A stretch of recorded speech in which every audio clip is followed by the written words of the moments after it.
Alright guys, so this is day one, and we were discussing AWS and Azure, the introduction, and what are we covering in this course, what certifications will be there, and we have one student connecting from TeamViewer as well, remotely. And hi to you as well. Sorry we didn't get your introduction, but we'll do that once we have some speakers available in okay, so let's carry on with that. We were talking about that AWS Cloud operates 44 availability zones. We're going to talk about availability zones. What are those? Within 16 geographic regions around the world, with announced plans for 17 more availability zones in 6 more regions. So these are just some of the areas where AWS is coming. And you know, about cloud, one strange thing is, well, it's not strange, but you have to really keep up with those services that they're offering. They're upgrading in such a fast pace. Now, well, I'm just teaching there. In contracts, I see AWS or mostly I see Azure actually. But the thing is, last contract there was a storage service that was offering some high availability option. In interview for the next contract, they asked, okay, what are the availability services since you're handling some of the Azure workloads? And I say that, okay, this high availability service is there, this is there. And then they say, no, there is another one. Don't you know that? And I was like, oh man, seriously. Because it's their data center, they can upgrade services anytime, right? So we have to really keep up with those services. And when they ask in the interview, it's like, okay, you have to really visit those cloud portals there and check, have those emails, wherever, whichever companies are sending those or websites are sending. There's no service, new service now. Now, for staying in touch with cloud, there's one online site, there's a website that really can update you with latest services, and majority of you must have heard that. It's A Cloud Guru, right? A Cloud Guru, G-U-R-U. Yeah, A Cloud, G-U-R-U. So if you Google it, that's the Cloud Guru. Yeah, that's the top, one of the top sites that update you about cloud. A Cloud, A-C-L-O-U-D, G-U-R-U. So it's A Cloud Guru. Now that site, maybe, you know, A Cloud. So those guys, their weekly emails, they tell you what new service or what new update happened in AWS and Azure.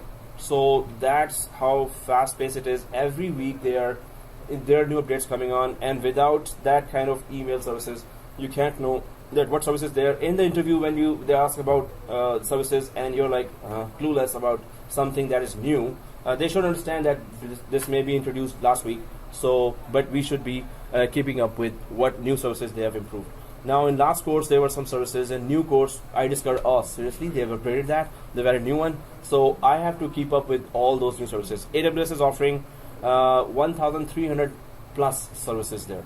So when you go to the portal of AWS, it's like long list of services. We're going to go for the most critical ones, what the course is covering. But I want this course to be, or any other course that I teach, to be job oriented, right? So, and market oriented. So what is the demand in the market, and what are we studying here, right? So if the job interviews, some students are telling me, giving feedback, sir, they've asked this as well. So I try my best to introduce that whole lab with all the concepts in next course, or I just give at least those basic information to that student that, okay, if this comes again, I will send you that much information for the service. But there are so many services there. We're going to still cover what the course objectives are there, right? So if we go ahead, AWS regions and availability zones. So AWS Cloud Infrastructure is built around regions and availability zones, or AZs there. So this is global infrastructure, and then you have a region is a physical location in the world where we have multiple availability zones, right? So all those orange spots are then the regions. Then availability zone consists of one or more discrete data centers, each with redundant power, networking, and connectivity, housed in separate facilities.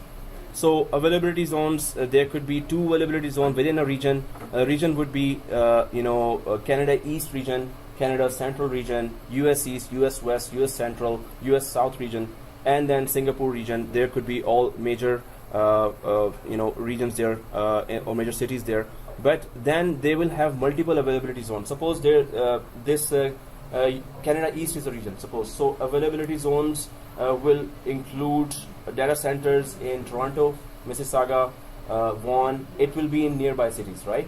So why they could have spread that as well, data centers far away to London or even Niagara. But they put data centers nearby so they could fail over easily, right? In the case of disaster or data center that will shut down. Failover clustering. Failover clustering, exactly. High availability. Exactly. And network load balancing. All those services have to be available physically as near as possible, but not as near that the whole campus goes down and that's it, you're out. So you can still fail over to any other data center that is nearby, right? So they do offer many of the storage solutions where you create a storage and it is highly available on 2 extra data centers. If data center failure occurs, then it is available on the next data center. You're just failed over, you're redirected to that other storage, other data center, right? So they have created that in such a way that your data is always available. But when they say that, when you ask AWS or Azure, hey, how secure is our data that we are uploading there? So they say this is a shared responsibility. So you put your data and forget it. That's not the case, right? They will give you some security tools, but you will have to really secure your data yourself, right? Office 365, if you go through SharePoint configurations, OneDrive configurations there, they are on least secure configurations right now. So you have to really go there and check that what is the best way to secure your OneDrive, best way to secure your shared connections there, best way to secure your Skype for Business conversations and meetings, right? So all that is, you have to then work. That's why your system administration experience is required. Then if you've been implementing best practices there back in the data center, you will be able to do that in the cloud much easier than those who don't have experience doing that, right? So that's why those having system administration background are great in demand. That they can handle better the cloud side of the tasks there. So whether it is SaaS or whether it is IaaS, now I use those terms, but anyone has an idea what is that? Software as a service and infrastructure as a service, and you have desktop as a service. And there are then backup as a service. So there are many things as a service there. Yeah. Majority would be this. If I go for this very sophisticated and advanced tool called MS Paint, no, that's great. Okay, not advanced. So there is that IaaS and there is SaaS. So that has a very respectful meaning in some communities. SaaS, right? SaaS. Okay. Anyway, so here in SA, then it becomes SOS after some time. So no, no SaaS. Those who don't know, it's mother-in-law also called in some. In Urdu, it is called mother-in-law. So it's a very respectful meaning as well. SaaS. But whenever I say SaaS, some students are like, smiling. Are like, okay, let's just say it. Let's accept that. It's another word there that we use a lot. So infrastructure as a service and SaaS, software as a service, right? And then there is PaaS as well, which is platform as a service. Platform as a service. And then you have desktop as a service. Desktop. Then it is called DaaS. But these are the major three. But desktop as a service is also there, of course, where you go for. If anyone has worked on VDI or virtual desktop infrastructure. So you have Citrix and desktop, and you have Horizon View and RDS from Microsoft, which is remote desktop services. Yeah, remote desktop services. Yeah. And the leader in VDI is Citrix, of course, where the virtual applications, icons of the applications are available to you. I think in majority of the companies you would see Citrix already being used there. It's pretty common. So Citrix is also going cloud there. So what do we mean by infrastructure as a service? So if you were working on your data center, if you were working on your data center, you were doing what? Daily job was making sure the servers are fine, the storage in the servers is RAID 1, RAID 5, RAID 10 is available there, right? And networking of the data center is okay, and then applications are being accessed easily. So, and all applications are highly available, and they're load balanced. So that's the whole infrastructure you have been maintaining there. So that's some of that is taken away in the cloud, but majority of the tasks are still there. So what do you do in IaaS, infrastructure as a service, Mhm. can take as the data centers. Those are run by as co-locations. Colos So this will be a data center of the cloud. of any company or any Any company. enterprise. Yeah. They have multiple data centers, and Exactly. each one is IaaS. Exactly. Yeah. So infrastructure, but when you say as a service, this means it's already available in the cloud now, right? Infrastructure as a service. As a service would be that same exact jobs that you were doing. So suppose you were doing server. Spinning off the servers, starting the servers, and then maintaining those servers. So that is compute in the cloud. So we can create virtual servers there, virtual machines, and deploy enterprise applications inside. Enterprise applications inside. We can connect them to Active Directory. We can just them to Active Directory if you want central Kerberos-based authentication, right? So and Active Directory is supported by both AWS and Azure, of course, that's the vendor. So whatever you were doing with your virtual infrastructure, load balancing, you were making it available in your data center. You are doing that in cloud as well. We're going to do a load balancing lab as well. And storage, you were making it available. So there were SAN solutions that were in the data center, storage area networking, right? All of these stuff may be hardware-wise or cloud or a combination of both. So it is all virtual. So software as a service, no, everything. IaaS. IaaS. This is all virtual. We never touch their hardware. So if you have handled VMware environment, it's all virtual. Underlying hardware is Storage no is longer a physical accessible. thing. Storage It's a physical thing. We'll be creating virtual storage up there. Alright. So we will be using their hardware, but we're not going to be touching there. We're not going to be accessing the blades, the racks there through KVM switches. We're not going to be going to that. Alright. We're going to be creating on top of their hardware the virtual side of that. So virtual SAN, virtual networking, virtual computing, virtual servers there, right? So What about security and firewalls? so everything is virtualized. Everything is Even firewall? so yeah, exactly. So that's why whatever you were doing in your infrastructure to maintain your infrastructure, everything is first of all virtualized. It's all software now, but your experience is an asset now. If you were having that experience of handling your infrastructure, virtual infrastructure especially, then they really need you now. That's why the job postings or the paid jobs category is already so high for cloud, right? So whatever you were doing there, you can do on the cloud, but that's system administration side of it, right? So you were handling your data center, you can do that in the cloud, and you are required. This is really in demand. But what about SaaS? So in IaaS, you have to start the servers, you have to create the servers, you have to deploy the operating system inside. Normally the image is available, operating system image is available in the virtual servers. And you spin off those servers, you put the license there, then you put web server there, or maybe SQL server inside, and then connect the two SQL servers with load balancer. You can do all that in virtual servers as well, right? So then there is storage that you have to handle in infrastructure as a service. So storage that you can handle. And then there is networking that you can handle. There is databases that you can handle, right? And then there is IoT and machine learning and all other services that they've put there. But the major concerns would be, can you handle the compute for workloads on the cloud for your company?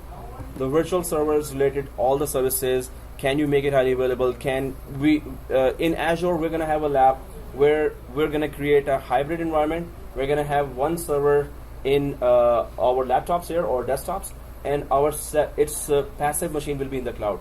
And we're going to fail over from local machine to the cloud. So active will be in our laptop, and passive machine will be waiting in the cloud. We're going to connect that. We're going to fail over from there to here and from here to there, right? So that will give us a real good confidence, real boost in how Azure really works, right? Other than that, that's Azure, and Azure is This applies Uh-huh. to both Azure, AWS, and Google. or It's in Azure. That No, active the- passive lab. Yeah. no, This no, one, this applies to these all the vendors. concepts are applying to All vendors.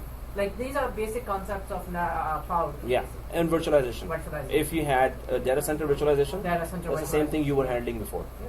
So that's why I'm saying that if you are a VCP already, a VMware certified professional, Yeah. right? Or if you've been handling virtualization Hyper-V based or VMware based, then cloud is much easier for you. But if you haven't done that, still, it is not that difficult to learn.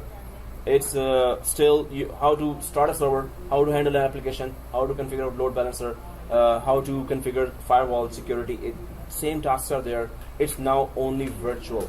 So there is no hardware you're touching anymore, right? So that's the only difference. Otherwise, all things are there. But that's a big relief for the companies. They don't have to spend money on hardware. They don't have to spend on big data centers. Their big bills are shrinking now because when they want the servers, they're up, What is and when they don't need, IoT? delete, right?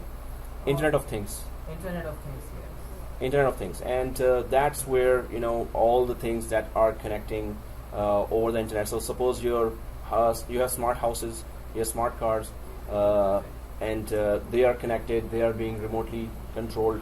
So any of those, so maybe in future we will all have IP addresses as well. We are walking there and we are being tracked by an IP address. I think that in clouds that you A have cell phone, watch there. watch that Yeah. calculates your Yeah. steps today, Exactly. and then It- it emails it- you on You So have central Google server. Glass also. Google Glass. Google Glass and Apple smartwatch. Yeah, so they are tracking already, but if humans have IP addresses now, and they can be given somewhere, but the devices are there to track you anyway, right? Yeah. So definitely this is going really ahead. So then there's storage there, so anything related to virtual machines, and there's going to be lots of labs there that we're going to be doing for in terms of understanding how to spin up the virtual machines, how to create those, how to connect to those, how to connect from here to those virtual machines, and how to migrate from here to up to the cloud, those virtual machines, right? So all aspects of that I'll be trying to cover. And then there's storage. Because of storage, and storage would be the first thing that the vendors would be attracted by the companies. Who is offering the best storage? Who's offering the best backup solutions, right? They need to have their files uploaded securely somewhere in the cloud, right? So especially the government and insurance companies, hospitals, they have their critical data that they need to upload somewhere, right?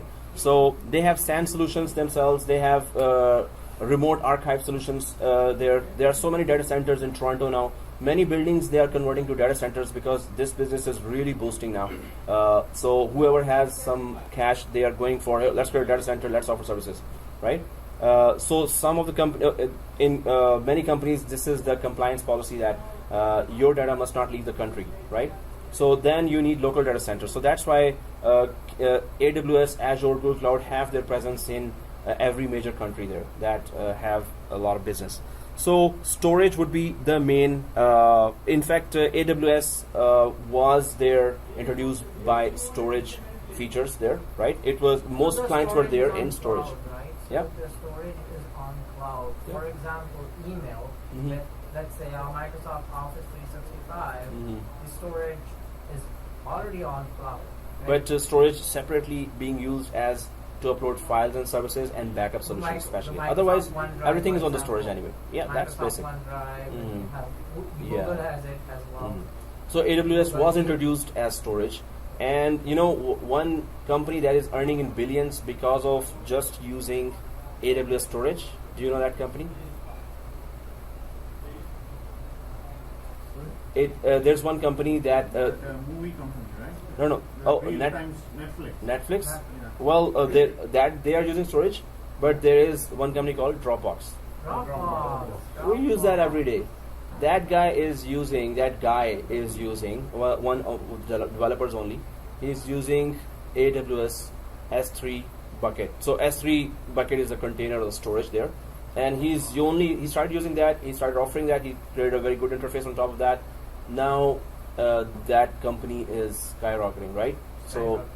So that company, so that one guy had a solution there for using the storage of AWS. But when we go down to how AWS charges you, then we can understand that how we can build an infrastructure on top of that, how we can build our services on top of that, right? So charges as well as how to technically do that, right? Technically doing that would be what we have been doing all along here. But what are the charges there? You have to really be careful about that. If you say that, oh, let's spin off that storage there, and then the company after 1 month, hey, we're being charged $5,000. What do you do? Why don't you tell us that it's that? So this will be bad for vendors, cloud vendors as well. That companies are being charged more than what they were expecting. So that's why you have to really do the cost estimate before you start something. And cost estimate is, they will tell you in a screen that, okay, this much will be charged, and this is per hour, this is per month.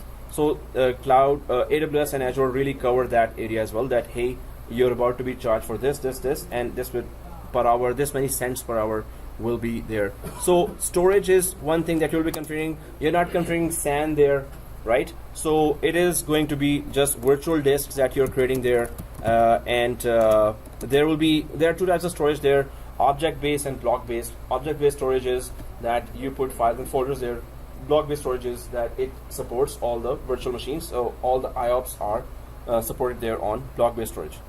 We're going to talk about that, but AWS offers so many storage features that, and we're going to do majority of those labs. They're small labs, but once you go through those labs, you'll be very confident that, okay, AWS storage covers a lot.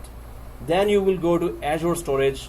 There's a comparison there, and then you'll be like, okay, which is better? But again, Azure is cheaper. Companies have easier access as a central contract to Azure, so companies will have Azure already. But when you go through AWS storage, and then you will be comparing, and you can say in the company that, okay, I know that AWS storage does this, and this is missing in Azure storage here. So, and it's costing lesser in AWS. It's costing maybe same or a little more in Azure. But if the services are not there, they're not that optimized at AWS, so you're in better position in the interview as well. That okay, I've gone through both storage, and these are pros and cons of both, right? So that is really impressive for the interviewers, or whenever you're introducing these services to others, right?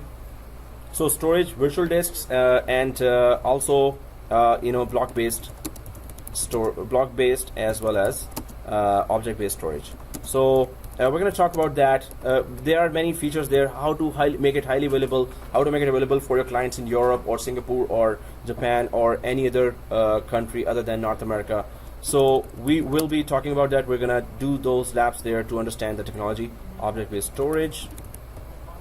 So networking, especially networking, you have VNets there. So VPC or virtual private cloud. This is your private network where you can use private IPs like 10 range, 172.16 range, and 192.168 range, right? So, but how do you make the traffic flow possible from one subnet to another? So in one subnet there are front-end servers, and one subnet you have back-end servers like databases there. So how do you make the traffic? How do you secure the traffic? Which ports you open in the firewall, and which ports you open in network access control lists, right? So access control lists and firewalls, we're going to discuss that, how they're handled in the cloud, and how do you make it available for public, those private networks as well. So we're going to talk about that. We're going to implement the whole lab. It's going to take like one full 4-hour lab just to create that VPC, virtual private cloud. But we must go through that to understand the technology in depth. So you will be very confident saying that, okay, yes, it's not that difficult, and the solution is, you can say the pros and cons easily when you have gone through that. So it is long lab, but when we do hard work, then only we understand the technology better, right? So that's why you have to go through those VPC labs. So this is called virtual private network in AWS, and this is called in Azure as VNet. And creation of those labs, concept of those labs are so similar that you'll be amazed at, okay, are we using the same solution, or is it different vendor solutions?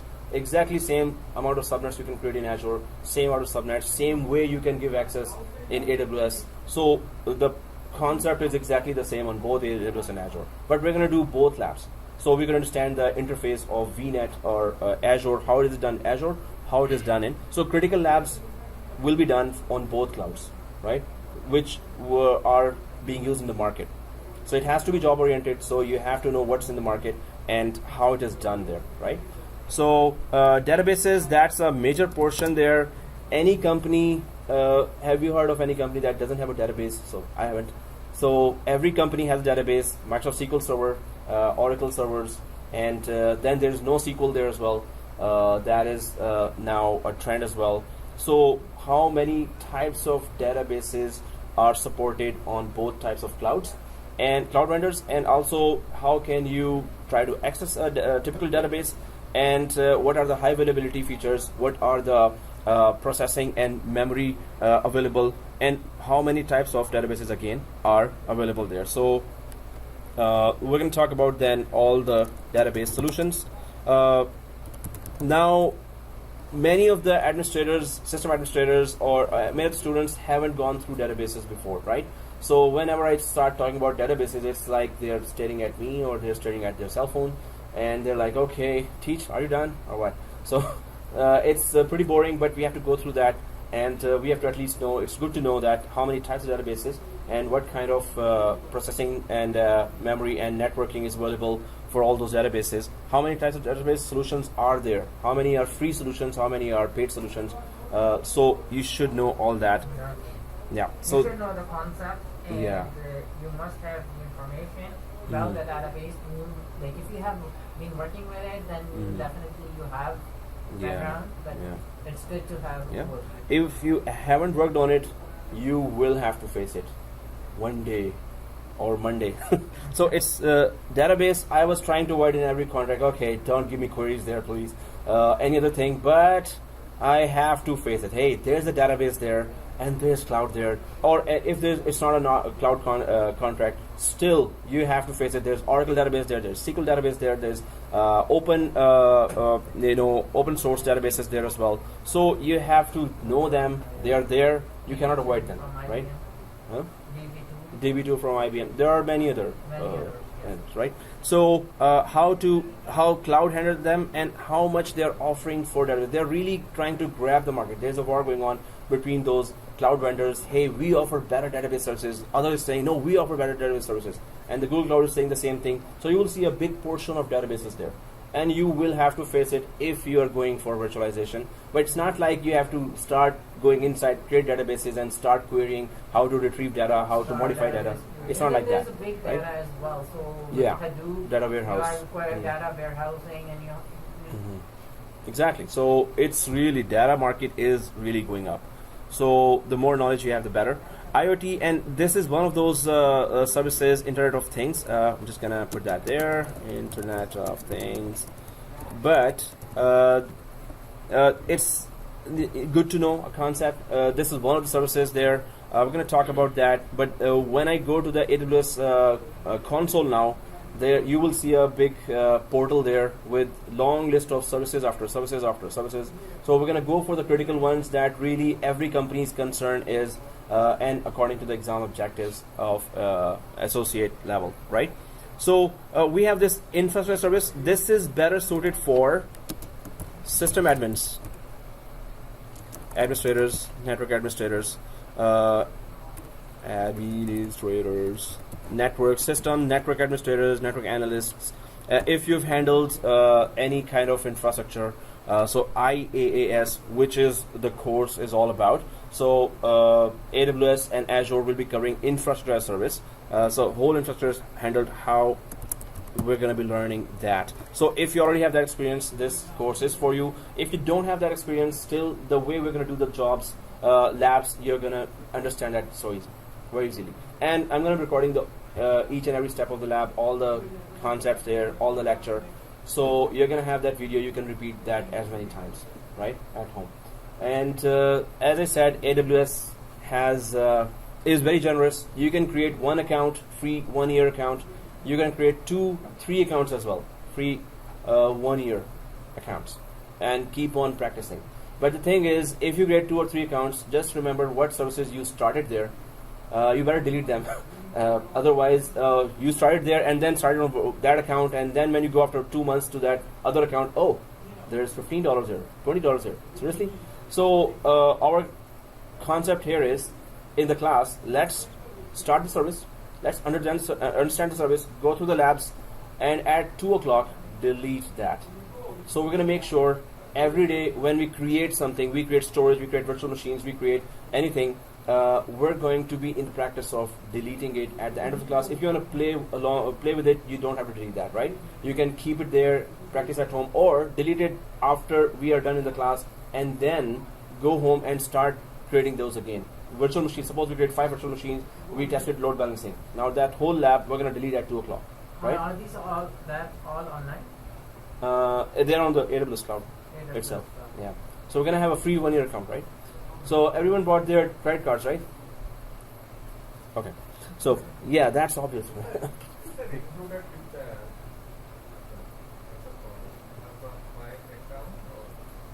No, it's not. It's AWS services separate. Amazon Prime is that's that retail account, right? That's separate. So definitely with AWS, they need credit card to get your account created, but they do not charge. So AWS, when I say generous, they have really proven it. So in all last classes, first of all, I encourage all the students, don't be afraid. First of all, we are here to learn, right? If it costs you $10 per month, that is nothing in terms of what knowledge you're getting. So even if you get $5 bill, it's okay. We spend that much in 1 day or 2 days or 3 days of coffee, right?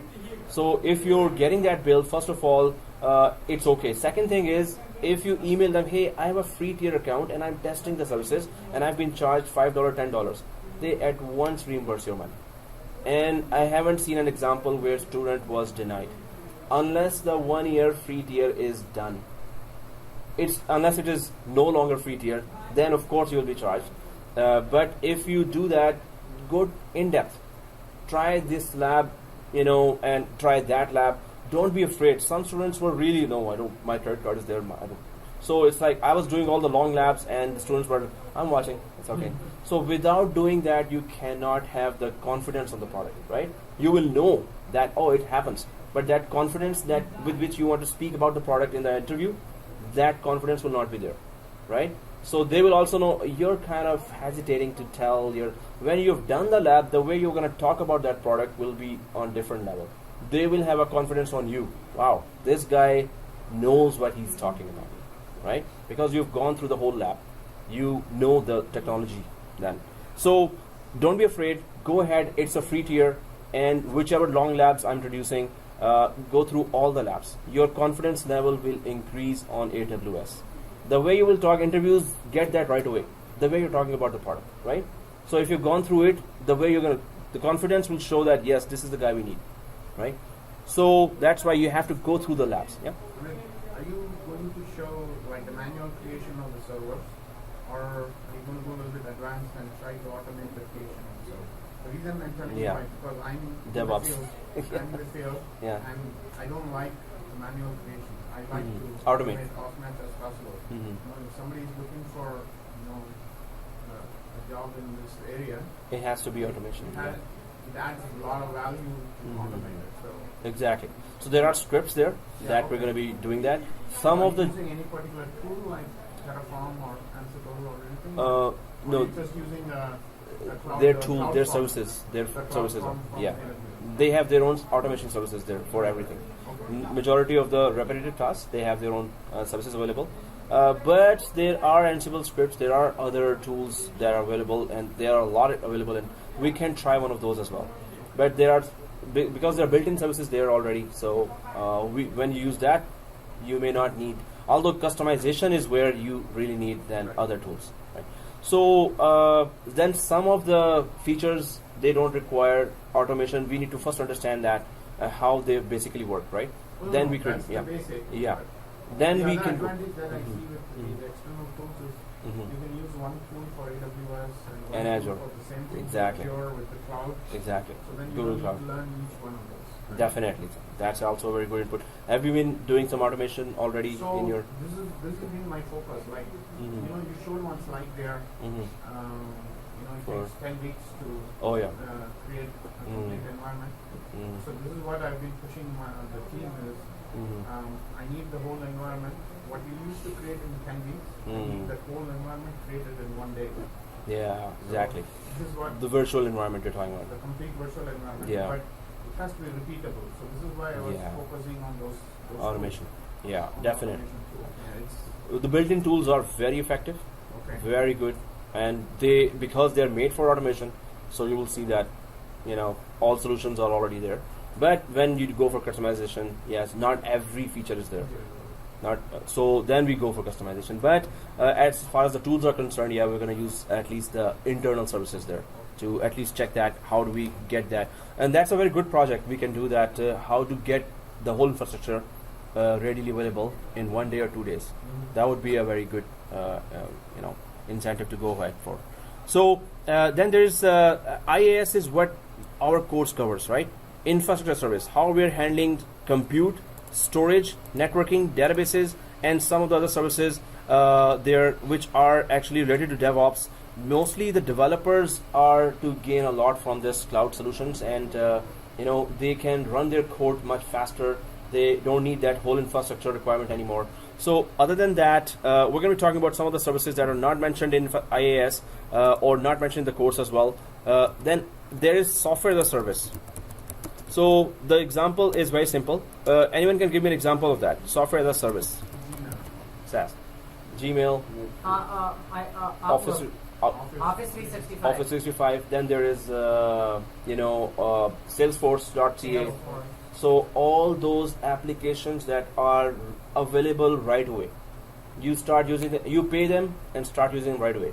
So before, if Exchange Server or SQL Server needs to be used, you have to install it. You have to buy the hardware, then install it, then properly configure it, then make it available for users. So SQL Server is there available. Just start customizing them. So all the hassle is gone. So that's where SaaS comes in, software as a service. So Office 365, there are many jobs in Office 365 there out there in the market, and it's their level 1 job, level 2 job, level 3 jobs as well. So system administration experience is really required for level 3 side of that. How do you secure the environment? How do you make it compliant? Especially company compliance is a big deal now, right? So software as a service would be all the software that are already available. So Office 365 would be a very good example of that. Salesforce.ca and Hadoop and others are already for ticket management. There is Jira and there was ServiceNow. ServiceNow as well. Banks use that. That's a ticketing system, ITIL based ticketing system, right? So those are just few examples. Otherwise, all software are mainly available now. Dupe would be. It's a big database. So basically, normally for if you are in HR, you're running the whole company. So you have all that different departments, different modules are available that can tell you about. Is it something like ServiceNow or it's No, No, it's Hadoop is a NoSQL database. Mhm. So traditionally, when you talk about SQL Server or Oracle or Postgres, these are all relational databases. Yeah. So you will have a column, you will have a row, and everything fits into this matrix. We have Not DBS. You can only process structured data. So this is called structured data. It has a table and a row, which is called relation. So Hadoop can process non-structured data. So what does that mean is you can process videos, you can process text. Like for example, are you a system administrator? Okay, so you probably have lots of log files on all of your systems. Yeah. You just collect all the log files and you do a pattern search and say this particular word. Let's say I'm just throwing some random number, UNX 1023, which means there is some fatal error on one of the processors. You don't need to keep looking at it. Just send it to the Hadoop database and say process it. It will do text-based processing, and as soon as it sees that one of your servers has it, it can page it. So what it does is it starts processing unstructured data. So video, NoSQL, text files, non-structured data. Facebook entries. How do people read sentiment analysis? Companies do sentiment analysis, right? Like you go to Facebook, you say, oh, this company is just horrible service. Right away if they have your email, they will send you that. or even on Google. Saying that, okay, can we talk to you? How do they know it? Because they process all of this Facebook logs. which is not a relational.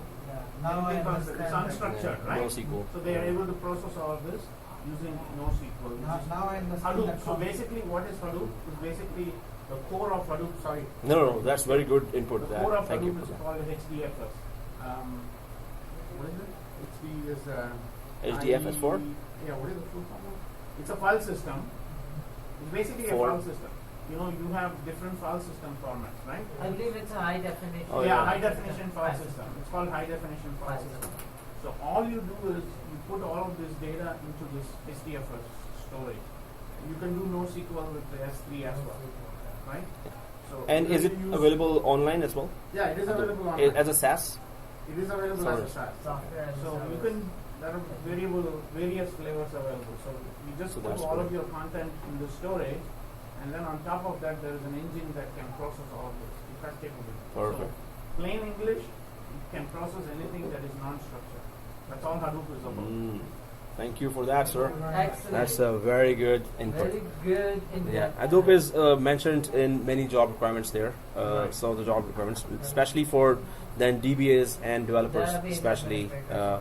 So if you're infrastructure If you're a administrator, developer, you know. yeah. In fact, I'm going to be throwing questions at you a lot in terms of developer-related services, development-related services. Okay, guys. So then there is SaaS that you don't require that the machine has to be started. You don't require that the storage has to be created. Don't have to worry about other than that OneDrive. Suppose if they especially offer that as a service as well, and you don't worry about the networking there. When you talk about SaaS here, right? So what is PaaS then? That is platform as a service. exactly platform as a service. So as you don't have to worry about hardware, especially the infrastructure like networking and storage and machines, but you have to just know about the operating system or OSs as well as not OSs and applications there, right? So mainly developers would be concerned in that, but you don't have to go and be concerned about the networking and storage side of that. Right. So then desktop as a service as well. Then there are many backup as a service, disaster DR as a service, disaster recovery as a service, right? So there are many other. When you talk about as a service, it's just being mentioned or being offered in the cloud, right? So, but our course revolves around all these tasks here. So many of us are database or system administrators, infrastructure administrators. So it's much easier to understand those. Infrastructure. Exactly. Infrastructure as a service would be the main theme here when we are covering these to AWS. And I was planning to get Google Cloud introduction at least. By the end of the course, you would have gone through so much of compute, storage, and networking that you would understand right away that what service are we talking about in Google Cloud as well, right? So just to have a good know about Google Cloud would be also good, because some students in previous course were having that in their company, and I was like, whoa, it's already there in the market. Cool. It is, of course, it's a big one, but still, it has a lot of traveling to do before bridging those gaps between AWS and Azure. Okay, so we get that. Okay, this is IaaS. There's SaaS there. Many software are available right away as soon as you just log in and pay for that. But here you have to create the whole infrastructure, then offer it to the clients, make it highly available, make it available to different regions, and also load balance all the traffic that is coming to the service, right? So this is full infrastructure related services where we really need to worry about. So other than that, we were talking about, if we go back to the slide here, by the end of the class we need to create that account as well in AWS. It's pretty easy. It's just you fill a form and then you create a free tier account there, and after that we see that interface. Also we need to, okay, for Azure we're not going to create an account now, because when we are done with AWS then we're going to start Azure. Azure is just 30 days. So that I used up that 4 years ago, right? So in every MCSA class or other classes I've been using Azure to at least connect our local Active Directory to the cloud Active Directory. So now I'm using it pay as you go. But we are doing those labs which are which we will delete in 4 hours. So normally I didn't get charged till 4 years now. I've been using a lot of Azure there with pay as you go, right? So, well, there was once 5 cents there. I was like, okay, let's pay again. So 5 cents is okay. yeah. even if it's $10, I would be willing to go for those long labs, right? If I'm learning a lot, $10 is also nothing, right? $5 is nothing. So that's what we're going to do, but we're going to create the Azure when we start the Azure. So right after we go a little in depth with AWS, we're going to go for Azure, and we'll do most critical labs of Azure, right? But it's going to be 30 days, and you have to be careful about. So when Azure starts, we're going to talk about that. Now, which 2 exams are being covered by that? You're going to be covering 2 certifications here. One is associate level certification, Solutions Architect Associate for AWS, and I'm going to talk about certification detail now. And the second is Azure Managing and Azure Infrastructure. So that is 70-533. But we're going to talk about that in detail. Let's take a break. If it's been too much of introduction and theory. So. Do you have a course for the professional level as well for AWS, or just the associate level? Resuming now. Okay, guys. So here I would need that information from you. So I'll just put that slide up. You can just email me on this Gmail account, itguyme@gmail.com, or well, that are Gmail. So you can just email me there. What your full name in your email? If you can emailing from Gmail, that's better. And subject Net Plus AWS, because there are other classes as well that I get email from. So it would be easy for me to add you to the Google group. So I'm going to be creating a Google group where we're going to be communicating with each other. I'm going to send you the class material and all the other stuff, announcements or anything. So your phone number I need, because we can create a WhatsApp group there. Suppose you're doing those long labs at home, so you're stuck with something and you send me or upload a screenshot of this error is coming. So in the group, if you send that, of course we can help you out with that I'm unable to do this, I'm unable to do that. So anyone can just, or if I'm available, I will help you. So we can create a WhatsApp group as well. So I need your phone number for that, and of course your from Gmail. Send that. If Gmail is not there, then please do create that, because the video access is available to only the students, and also that if you're regularly showing up, then you have that video access. Otherwise, if you're some day you're not there, so you could just not able to make it, you can just tell me the reason.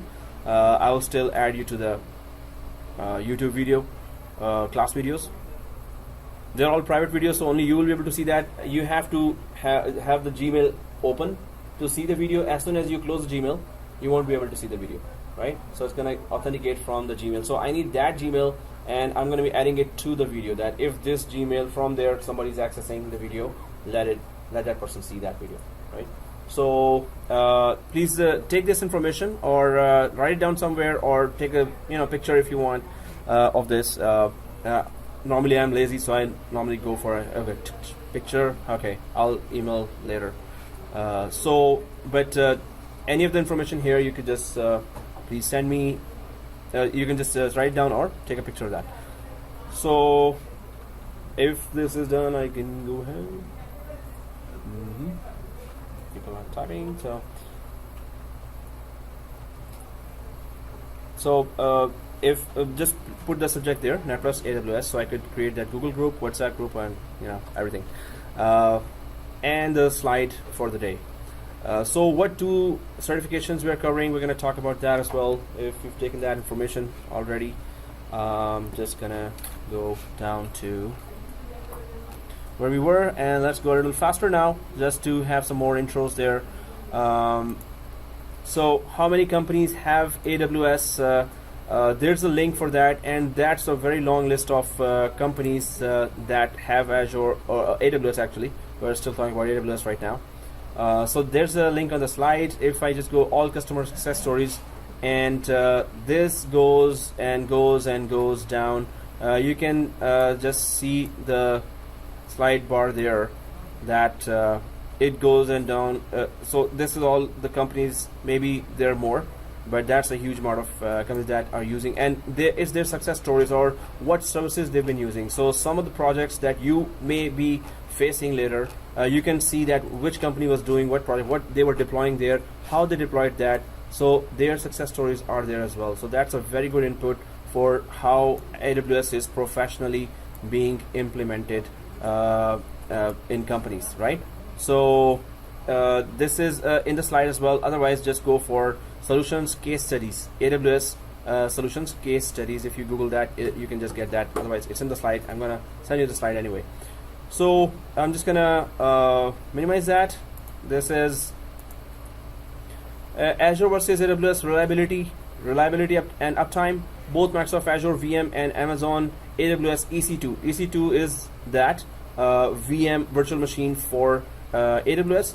EC2 strive for greater than 99.95% availability, and as of June 2016, so that's an old figure, both offer a 10% credit to customers if service availability drops below that figure in a given month. If the SLA is not met there, of course, they will credit 10% of the charges that were that you endured.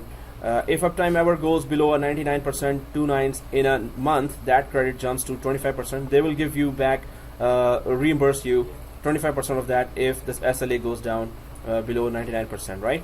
And for Azure, it's 30% they will give back. Both tend to stay close to their goals, but both AWS and Azure have experienced periodic outages that affected popular services like Netflix, Office 365, and more.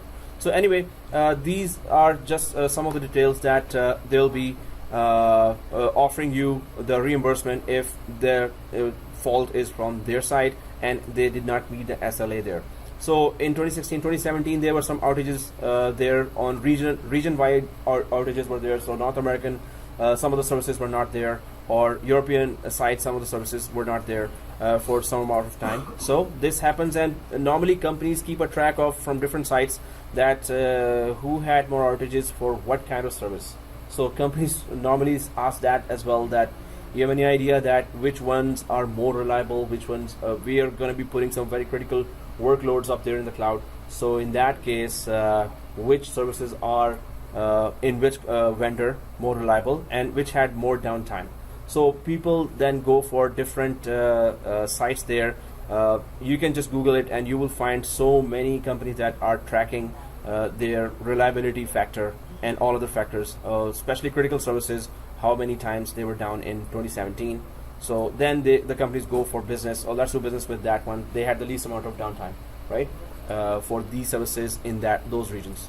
So wherever the customer density is, of course, North America, Europe would have the most customers for these both AWS and Azure vendors. So that's where they would be concentrating to meet that SLA better, right? So reliability and uptime, you should do your own research as well. Google it at home and try to have your data available, because anytime when you are facing an interview, you might put this as a factor, and this would be really a good information for the company that, okay, you have an eye on all the aspects of the services of both vendors, right? So in this slide, of course, I'll be sending you anyway. You will be sending an email, right? Yeah, I'll be sending you the slide. But yeah, any critical information you want to take down. Or if you're like me, I'm very lazy about that, so on writing, so I just take, oh, that's important picture. Okay, cool. But yeah, it has always been a good experience writing this down, which is good. So shall we go ahead, right? Or so you're taking down something, taking notes, or you could just picture, or you'll have the slide anyway. Try. Let me take a picture. Oh, Can I take it? Yeah, sure. All those slides will be there for you. Okay. Yeah. One more. And let me. The picture. Sure. And let me know how should I pose. Okay.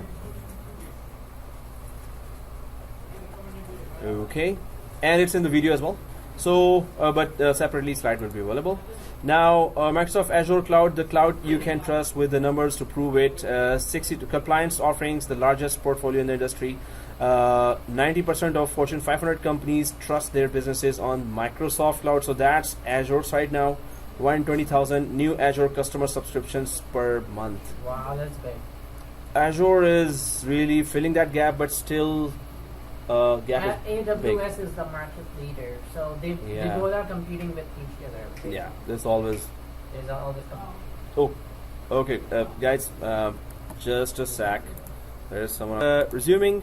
So we were talking about the Azure Cloud. That is really so. Till now, I've been just seeing that students who are coming from previous courses, majority are seeing Azure Cloud there. So I had to include more Azure labs there. Although we should learn cloud from the leader, right? Which is still AWS. And AWS, when you learn that, you are going to see that Azure still has a lot to do to be a leader. When you go through all the services of AWS, you will realize right away, whoa, AWS is better. So in many aspects, when you go through that, right? So that's why those long labs for Azure are very crucial to understand in depth that why AWS is a leader. Exactly. Microsoft was in competition with everyone. Hyper-V, VMware, and now it's Azure and cloud on every, and Citrix and RDS with Citrix as well. But Citrix is still the leader. Microsoft tries to beat them in this price, but reliability, company needs performance, reliability, right? But definitely, Microsoft is battling on every front. So, okay. But being a leader, it has some of those edge there in their products. Microsoft is still earning a lot. But Azure, really, a lot of companies already have it. But then they use it and then they decide that, okay, let's check AWS now. Okay, so again, it's the experience that we should gain here, which you will be gaining in the job market, so you'll be better comparing them. So in Azure, it's 42 Azure regions, more than any cloud provider. Well, they have a lot of regions across the planet here, and this is on their website as well. When you go to the Azure platform, first few pages, there are lots of presence. You can see again, it's North America, Europe, and Asia, where they have a lot of presence there. There's Azure is really available in Australia, of course.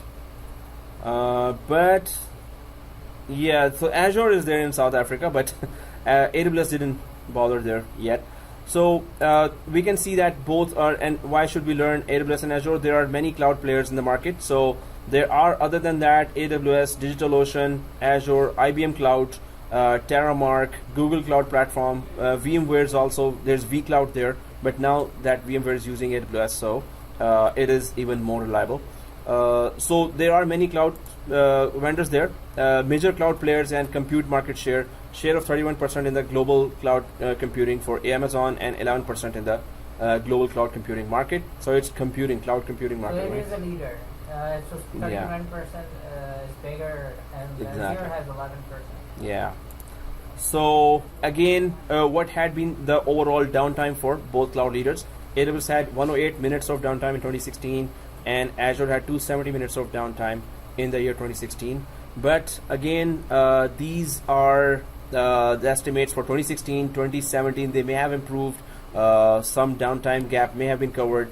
But we just have to keep on searching. But this is an aspect that we should have an eye on, keep an eye on when somebody's asking your suggestion which cloud platform to go for, right? So you can offer this information there as well. Especially during the interview, if you are quantitative and you provide the data that with company ABC, and then another company maybe as a system administrator, you did this, you had that much of downtime with Azure, so then instead of Azure, you got implemented AWS. Exactly. So with that, you explain the key differences and why AWS is better. So this is very good for interviewers. Definitely. So that's a good input, especially, but the companies do have that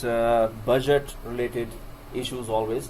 So always you have to have the company's comfort zone. You have to touch that. You have to really see where the company wants to go, and also to offer those technical abilities, plus how much it will cost the company, right? So companies would be very much interested in good performance, but within the budget. So budget is a very big factor. That Azure, you will see a lot of students saying that our company is Azure, right? But then companies concerned about the performance, high availability, they would not really be going for just budget as the main factor there. Okay, so we can go ahead and exam strategy here. So AWS Certified Solutions Architect exams, associate exams, professional exams, and specialty exams certifications are there. And then they have started this foundational as well. So that's recent that they've started the AWS Certified Cloud Practitioner, Certified Cloud Practitioner Optional, and so these are, there's developer, there's architect, there's cloud practitioner only, and operations. So this set of certifications just was introduced there. Associate level is what we are targeting here, AWS Certified Solutions Architect Associate. There is a developer track as well, and then purely for developers, and then SysOps goes a little in depth with few of the services that keeps the company up and running, right? So you really need to, but if you haven't gone through Solutions Architect Associate, it's gonna be very tricky for you. For those who have no idea about AWS, or this is the first time you're going for, SysOps would be confusing, plain confusing, right? So, but that would be your next stop after AWS Solutions Architect Associate certification here. So, and in this, I have tried to add some SysOps labs there, so you could. Well, then if you have the experience, yes, you can go directly up there as well. The inside of prerequisites. Yeah. Professional. Yeah. So, what is that?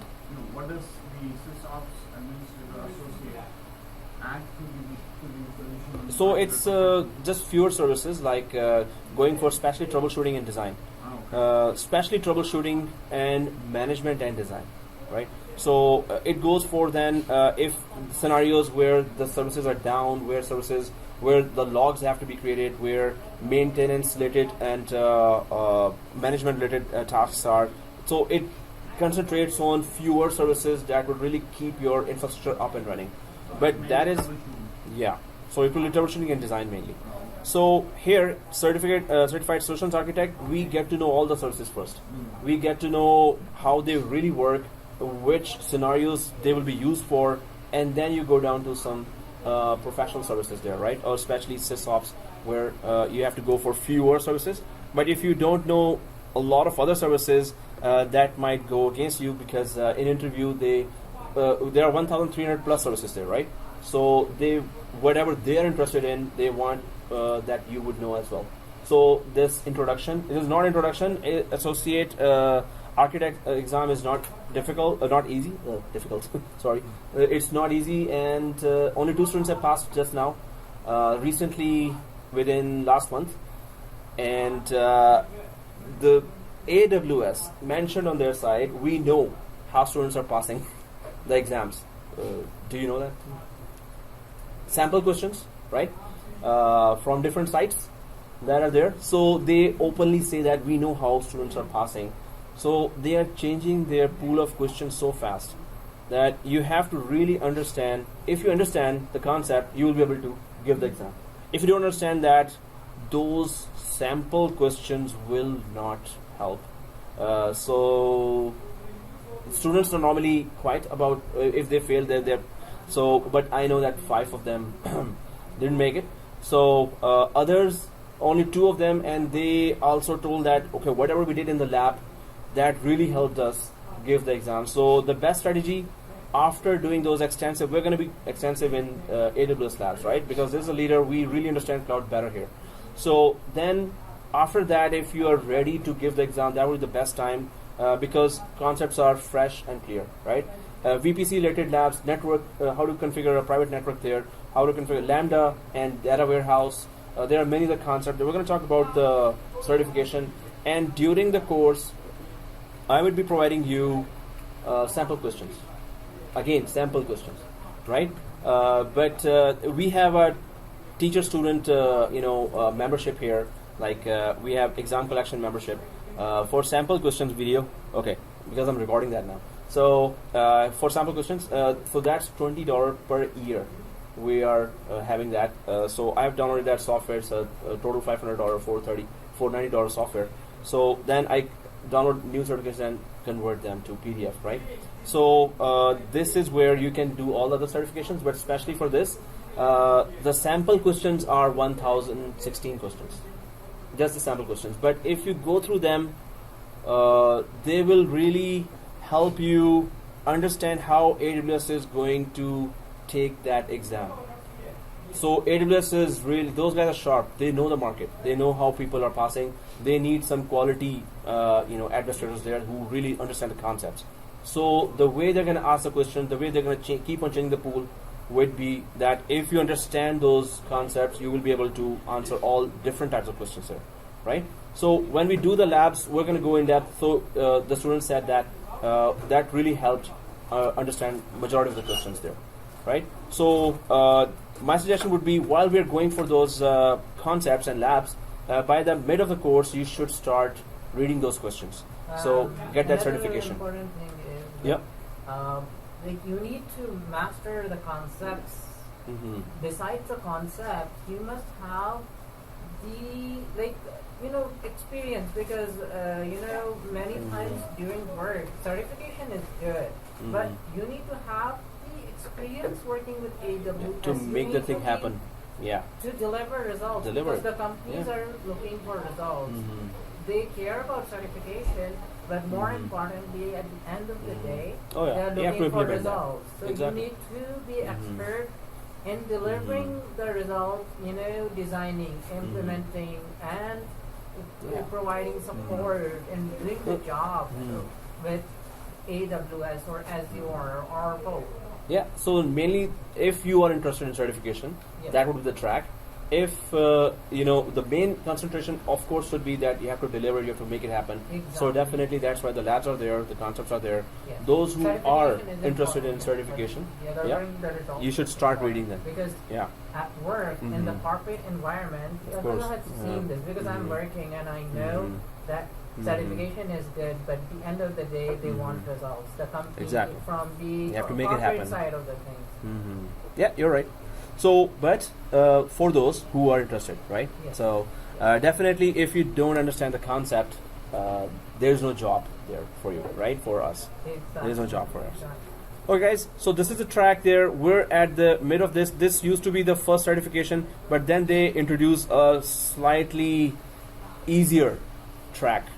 So many of the companies or the experts must have said that, mentioned that this is tough. What you're giving us as a beginners, this is tough already.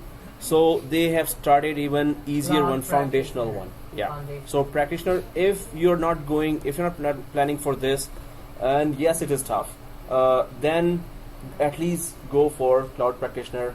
Have that AWS on your resume. That I know the basic concepts there, right? Recruiters are non-technical people, right? They will call after seeing your resume. So already if you have experience, this is good enough. But if you don't have that logo, some clients do require, hey, if they're certified, can you just forward me those guys who are certified in AWS? I don't want to talk to those who have experience and they can say, I went to the portal and created those machines. That's not enough. Are you certified? So many of the clients, banks and insurance companies, hospitals, do ask the recruiters that only come up with those who have AWS. So my suggestion would be that put it in your resume, and if this proves to be tough, because there are 1,016 questions, that would really get you into AWS conceptually. So better go for at least some of those AWS Cloud Practitioner operations, or architect, just Cloud Practitioner or developer as well. So better go for this, but this is tough. So otherwise, at least minimum any one of those foundational certifications is good, just to get that on your resume, right? So okay, guys, let's go ahead and talk about, what does it cover? So AWS Certified Solutions Architect Associate, then SysOps, and then DevOps here, developers. But we're going for this AWS Certified Solutions Architect Associate. Now it is, if I click that and go to that page, they have been announcing that we recently upgraded this exam to cover new services and architectural best practices, right? So you have the option to take the new exam or the previous exam through August 12, 2018. So I'm trying to cover the newer topics, but our course would be good for the older exam, which is much easier to give, right? With August 12, you still have time here to give the exam easily. You can give that but when we go near that, of course I'll be upgrading those services as well, because they are really updating those services fast. Current exam that they're taking will be covering more of the older services. That's why learning the new services, and they're not ending up in the exam, they're not coming the exam, then you will be also confused with that. So better go for the current topics there. After August, of course, you will have to deal with only, and the questions will be dealing with the new services. And when they say new services, they are not entirely new. There are some additional features to the same services that we're going to be talking now, right? So we're going to be talking about storage. So they have some improvements there. We may be covering some of those already. So you'll be ready for after August the newer exam, but you will be ready now for before August older services related exam there, right? Better before you go for the exam, before you go for the interview, always go for facts there, frequently asked questions, right? So before interview, it's always crucial, because in facts they have updated already. Oh, we have updated the service. There's a newer version of that. There's a newer feature here. So now that feature is deprecating. What features are not available? And maybe you're saying that in the interview, yes, that feature is very good, working well, while that is already discontinued. So always before interview, go for frequently asked questions for Azure services, especially for compute, storage, networking, databases, right? So other than that, this is the exam guide here. 2018 related Certified Solutions Architect release February 2018, and AWS Solutions Architect Associate. So if you've already started preparing using the previous version of the exam guide, and you plan to take the exam prior to August, continue your preparation as planned. Be sure to register for the AWS Architect. So download Architect on AWS. So this is then official study guide. Now, if you're a book reader, there's that book, only book available, official study guide of AWS. That is available in like $30, $35, but that really gives you a good reference to what services we will be talking about and what are the details of those services and concepts behind that. So if you go for official study guide here, it would be much easier too. So this is the $38, right? So in Kindle it's $29. So you can just download the Kindle software on your computer and download this book inside. So this really gives you a very good insight of what's going on and what's the new stuff there. Release, they didn't go for the second edition yet? No. Okay, anyway, this is good enough. This is very much in detail. So other than that, but if you want to start going for the newer track, they also have given that plan, the white papers for that, exam questions. And so right now the exam questions for the older one that we are targeting here, and guys, maybe AWS second HQ may end up in Canada, I hope.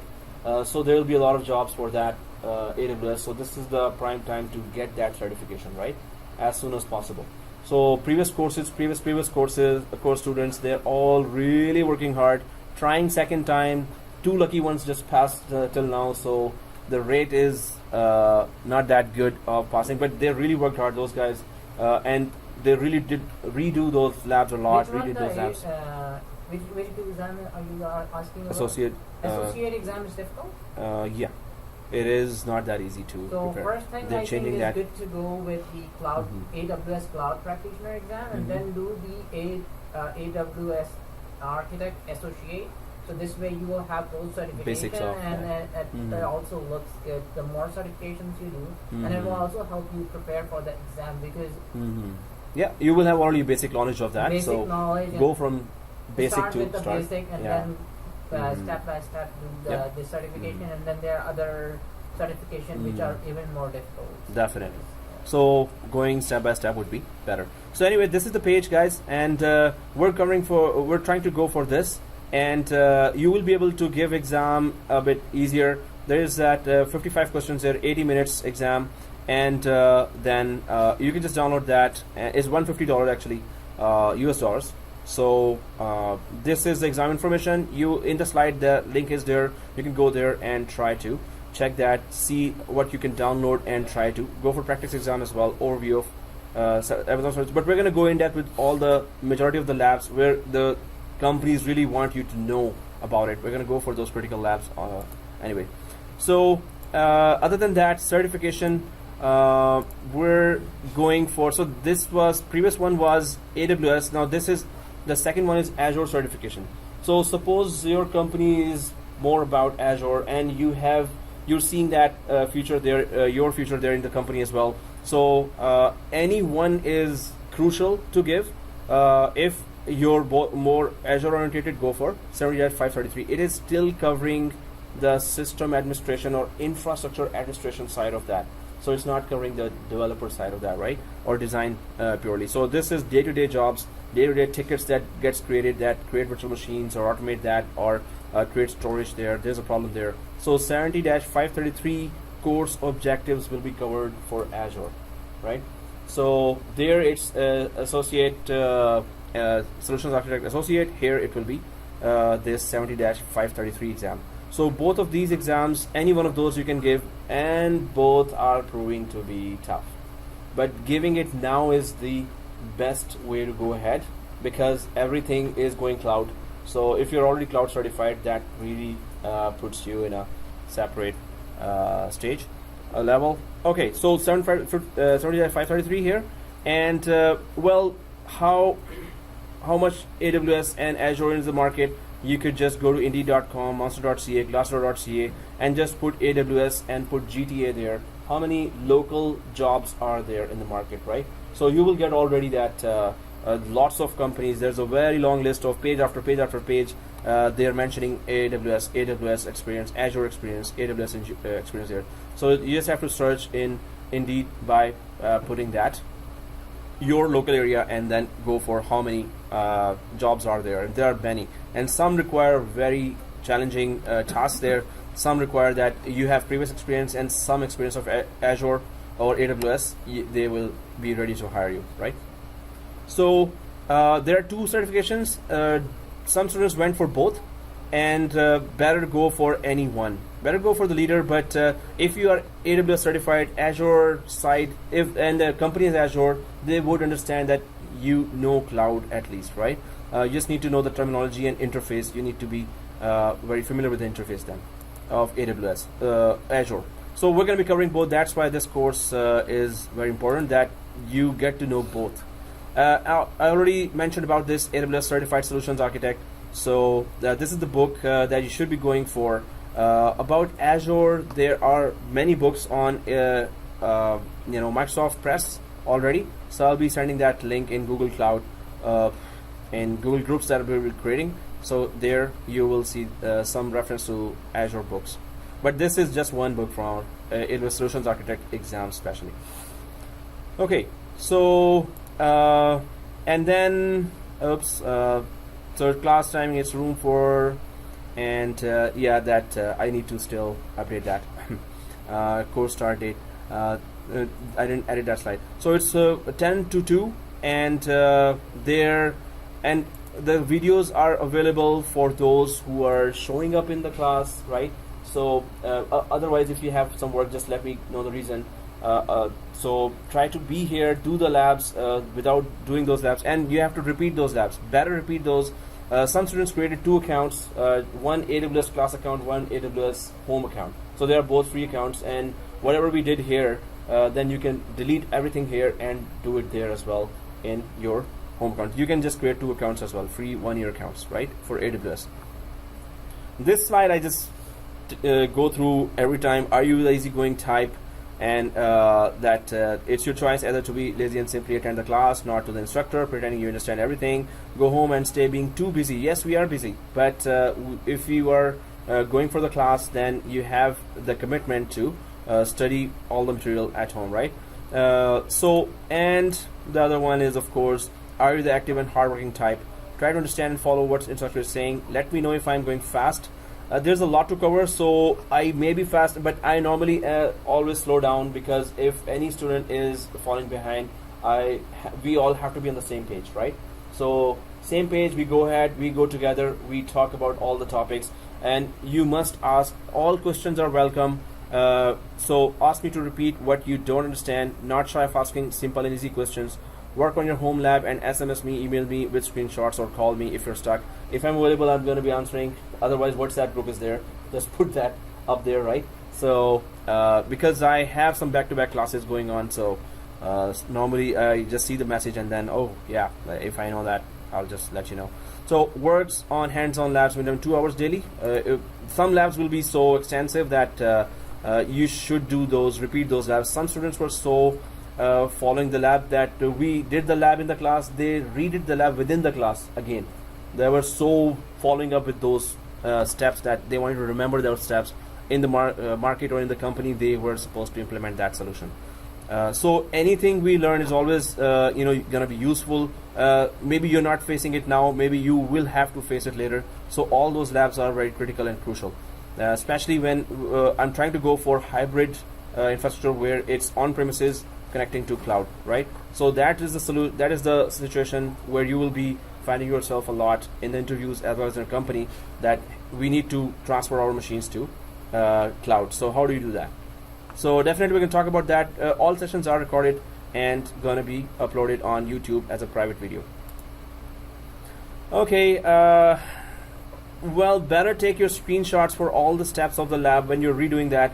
These screenshots of all the steps will really go a long way when you are implementing that in your company. Many students have given a feedback that yes, with this naming tool, whatever labs you were doing, you were taking screenshots at that time, step 1, step 2, step 3, step 4, step 5.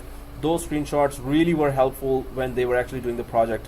Otherwise, you have to Google again. How did we do that? Technical stuff, we cannot remember everything, although it will be in the video, but this is a 4-hour brutal video. Maybe some students use it to actually go to sleep when they cannot sleep.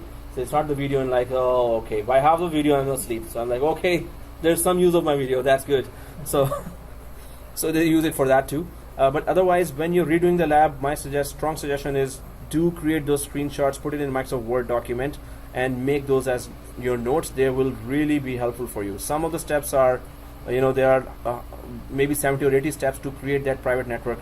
You really need those steps again, and you won't be able to find that easily in Google if you want to Google that. So when you do it yourself, take that screenshots. Going through 4-hour video it will be more troublesome. So your step-by-step screenshots will be more useful for you.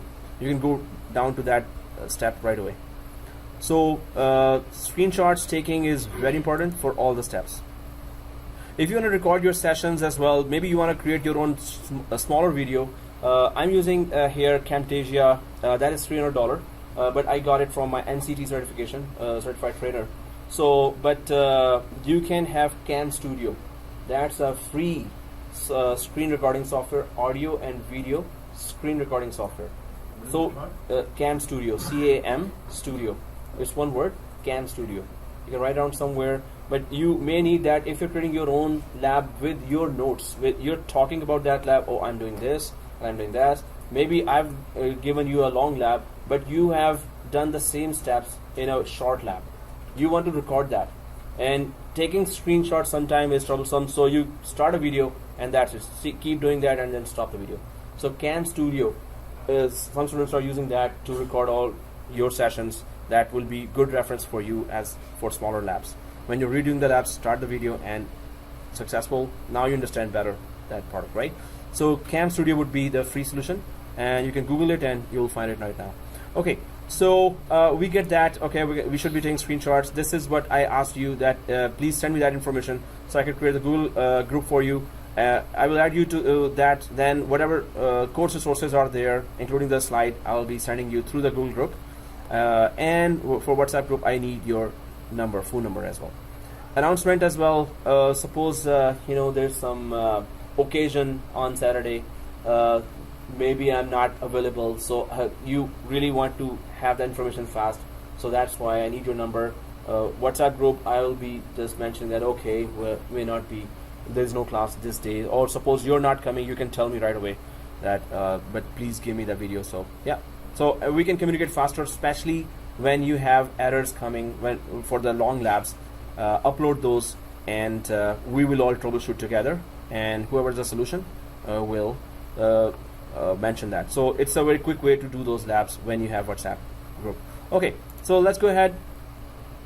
I always go through this slide before we start that initial. We need to create an account and talk some more. But there are so many certifications, and what set of certs should I go for in order to apply for a systems administration? So normally there have been a lot of certifications in demand in the market. So some must-haves are there. MCSA, now it's 2016 version is there. Exchange Server, if you have certification, better go for Office 365. Although Exchange, I have all of these certifications. Yeah, you mentioned 30. I have 30. So I have the MCSA, MCSC. I have the MCITP Office 365 one, and I have the VMware certification. No, let's start then. How many you don't have? Let's start from there. I don't have the CCNA and CCNP. Really? Yeah, I don't. I have to do that. Must have. Must have. At least CCNA. Yeah. Minimum. So, but wow, that's a lot of certifications. That's good. That's very good, and that's why we have a exam collection teacher-student account, because in $20 for 1 year, any new questions, any set of new questions, it's available, and you can simply give the exam right away, right? After preparing for the lab, and you really understand all the concepts. I'm recording that. Okay. Anyway, so that's how students were able to pass faster at the end of the course. Done, right?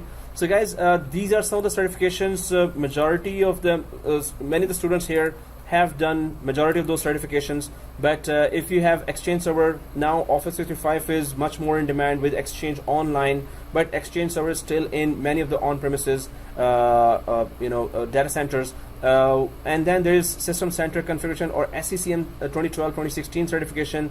Many of the students who were hired there, they have recently called me, sir, do you have SCCM certification? I'm really stuck here. I really need to do that. And I was thinking, you're level 2 and they're asking you to implement SCCM, really? Or even one level 1 guy who was desktop support was asked that, do you know SCCM? We have SCCM in place, and why don't you just System Center Configuration Manager? So you can deploy configurations, you can upgrade, deploy software, upgrade operating systems, and change configurations there. So that's pretty powerful tool. So every software has its cloud version as well, as SCCM has Intune, right? And Exchange Server has Office 365. So VMware has vCloud. So must-have certifications are VMware, and any one operating system you need to know, either RxCSA, Red Hat, or MCSA for Microsoft. And then Citrix Administrator, it's good to have. 7.15 is the latest LTSR version, which is long-term service release. And then ITIL, of course, that's every company asks the employees to have that already. CCNA is a must-have minimum if you are not going for CCNP or CCIE. But the cloud is then the latest trend now, and this is going to be really must-have. So go for the leader. AWS is better, but if you want to go for Azure Cloud, this is much more in the market in majority of the companies. Azure is already there, right? But whoever wants to switch to AWS, so if you have AWS already, there are many jobs coming in the market, and there are already many jobs, right? So this set of questions for AWS would be very important if you start sooner. Just start reading them. You will know that how AWS will take the exam, basically. So it's going to be a little difficult than others, the way they're going to be asking questions. Still, it's MCQs, but students have been they've given many other exams, and they were saying this has so far been the toughest one, right? So these are some of the certifications, recommendations of certifications there that you should have if you want to stay in IT fields. Then some of the certifications should be there, right? These. But this is system administration side I'm talking about, plus cloud. I'm not talking about the network side or developer side, right? I should have mentioned here at least the one SQL certification, but then it goes a lot more. It's good to have more. It depends if you want to do it. Yeah. It's a good practice to do more certification. 7.462 is for administrators, actually. SQL Server for administrators. You don't have to go in depth then.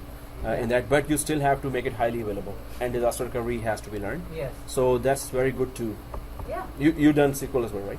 No, I haven't done SQL. So let's, we were starting with what you did not do. Work on it still. Okay, so, but that's already, you have done a lot. So, but now we have to keep on updating ourselves, right? So let's go ahead, guys. There is, for VMware, Citrix, MCSA labs, we make big labs there. VMware courses going on, and we are doing all the long labs there. So normally I recommend that go for a laptop that is heavy. Get a laptop, 32 GB, i7 quad-core processor, SSD 500 GB disk. This is a must-have if you want to survive in the field of IT, because you're going to be creating a lot of networks there. So locally you must have a good processing, and now we have the cloud version, private cloud version, right? So private cloud is that OpenStack. You can go for that, install, get that software, put it on your own hardware, create your own private cloud that offers your clients the same virtual machine creation, storage creation, network creation as you will be doing now in public cloud. So if you want to do that, you must practice that with good machines. So go for some refurbished laptops there, $700, $800, $1200, but this is a career investment, right? Once you do that, once you go through those labs, you have much better confidence on the products. So even for the cloud side, I was going to say that for cloud you don't need that, but for cloud now, you want to practice. So especially the OpenStack side of that, you need to implement that software. If exact software you want to put it on your company hardware to offer it to your clients, you need then to practice that. Hence, you need a good laptop or good desktop having good RAM processing and SSD disk, right? For all other labs, because on-premises is not going anywhere soon, so you will have those environments. You may have to create those environments there, VMware, MCSA, Exchange, Citrix, if you want to practice that. Okay, so a good hardware is always a good start to your career in IT. So I have a server. Oh, that's even better. Yeah, that's best. Yeah, enough storage is there, server is there. What else we need? Perfect. So let's go ahead, guys. Always better to group together and do certifications, of course. Then there is that. So any certification you need. Again, I'm just saying that we've had our teacher-student group there, so it's $20 per year, but you get to do a lot of other new certifications. So there's easier access. For it? Yeah, that's it. For 1 year, then onwards, just let me know, and I will be sending you. So if it's an exam collection, you can say that, okay, this code. So I'll be just downloading that and send it. Yeah, and then you will exactly. be able to give. I'll then add you to that group. It's not a group; it's a Excel sheet that I'm maintaining that who have paid, who have not, and many students this way have passed lots of new certifications. No, I need to do that. So exactly. I will pay you Sure. So anyone who wants to go for that, this is a better way to go. Okay, about AWS course here. Making decisions based on the AWS recommended architectural principles and best practices. Now again, guys, this is solutions architect. So right, this is supposed to be not very hands-on, supposed to be, but whenever I teach, if it's not hands-on, I rather stay away from that. So if it's theory, I will tell somebody else, hey, it's theory, can you take it, because I'm gonna be bored to death teaching that. So what about students then? So that's why I've added so many labs here, and it's a IT field is all practical. You have to make it happen. You have to do it, right? It's like swimming or driving car. You cannot theoretically learn swimming or drive a car. So the better thing, as my style is that if I was to teach you swimming, I would take you to the swimming pool, to the not the in depth one, in deeper one, and I'll throw you there in the water. Hey, this is how water feels. So start doing it from day one, right? So as system administrators, you have to make it happen. So that's why there are many labs I've added there. Without going through that, you won't be able to give the exam. You won't be able to understand. So just knowing the concept but not doing it, not implementing it, will be disastrous. It will be a complete waste of time, right? So although the overall objectives of the exam would not show that exactly what you're talking about, but it will be covering all those services. And that book, the study guide, will tell you exactly what services are covered for those exam objectives. If you buy that book, otherwise, okay. Pause. What I'm saying is, yeah, do buy that book. So yeah, I hope the TeamViewer is also listening. So okay guys, let's just go ahead. Oh, that was way ahead. So let's get down to our account creation as well, and let's just see some of those areas that we're going to be working on. But before that, how many more? Oh, just 4 more. So course content we're talking about. Before that, we were about course. So making decisions and then leveraging AWS services. So you need to really know how many services are there, what overall they do, a brief introduction to majority of them, and then the critical ones that the company wants you to implement right away, which are in demand in the market. We're going to go for that. So AWS services to make your infrastructure scalable, reliable, and highly available, right? So again, this is what system administrators really do, that it is scalable. Is it scalable? It is reliable or highly available as well. Disaster recoveries, they are not. Backups are taken, they are not. Where are the log files for that? If you want to troubleshoot and want to make a report of what happened. So everything we need to know, just like we needed to know in on-premises data centers there. Leveraging AWS managed services to enable greater flexibility and resiliency in an infrastructure. So again, these are big words there, but when we go down to any typical service, is it highly available? Is it available across the regions? How much it is costing? How fast you can access that? How fast you can deploy that? And other aspects of that. So you will be trying to know all the service related flexibilities and resiliencies of that. So making an AWS based infrastructure more efficient in order to increase performance and reduce costs. That's where, of course, you're not only an administrator, you're not only the IT guy there, you're the accountant there as well. Well, not for the whole company, but as far as the cloud is concerned, how much each service is about to charge. So you're about to launch 400 servers here. So exactly per month, how much does it adds up to? So that's where the cost calculator you need to play with and know that, okay, do we really need that? But when you compare it with the data center costs and the cloud deployment costs, it's going to be, for big companies, it's going to be peanuts to deploy in the cloud. It's going to be much less charged.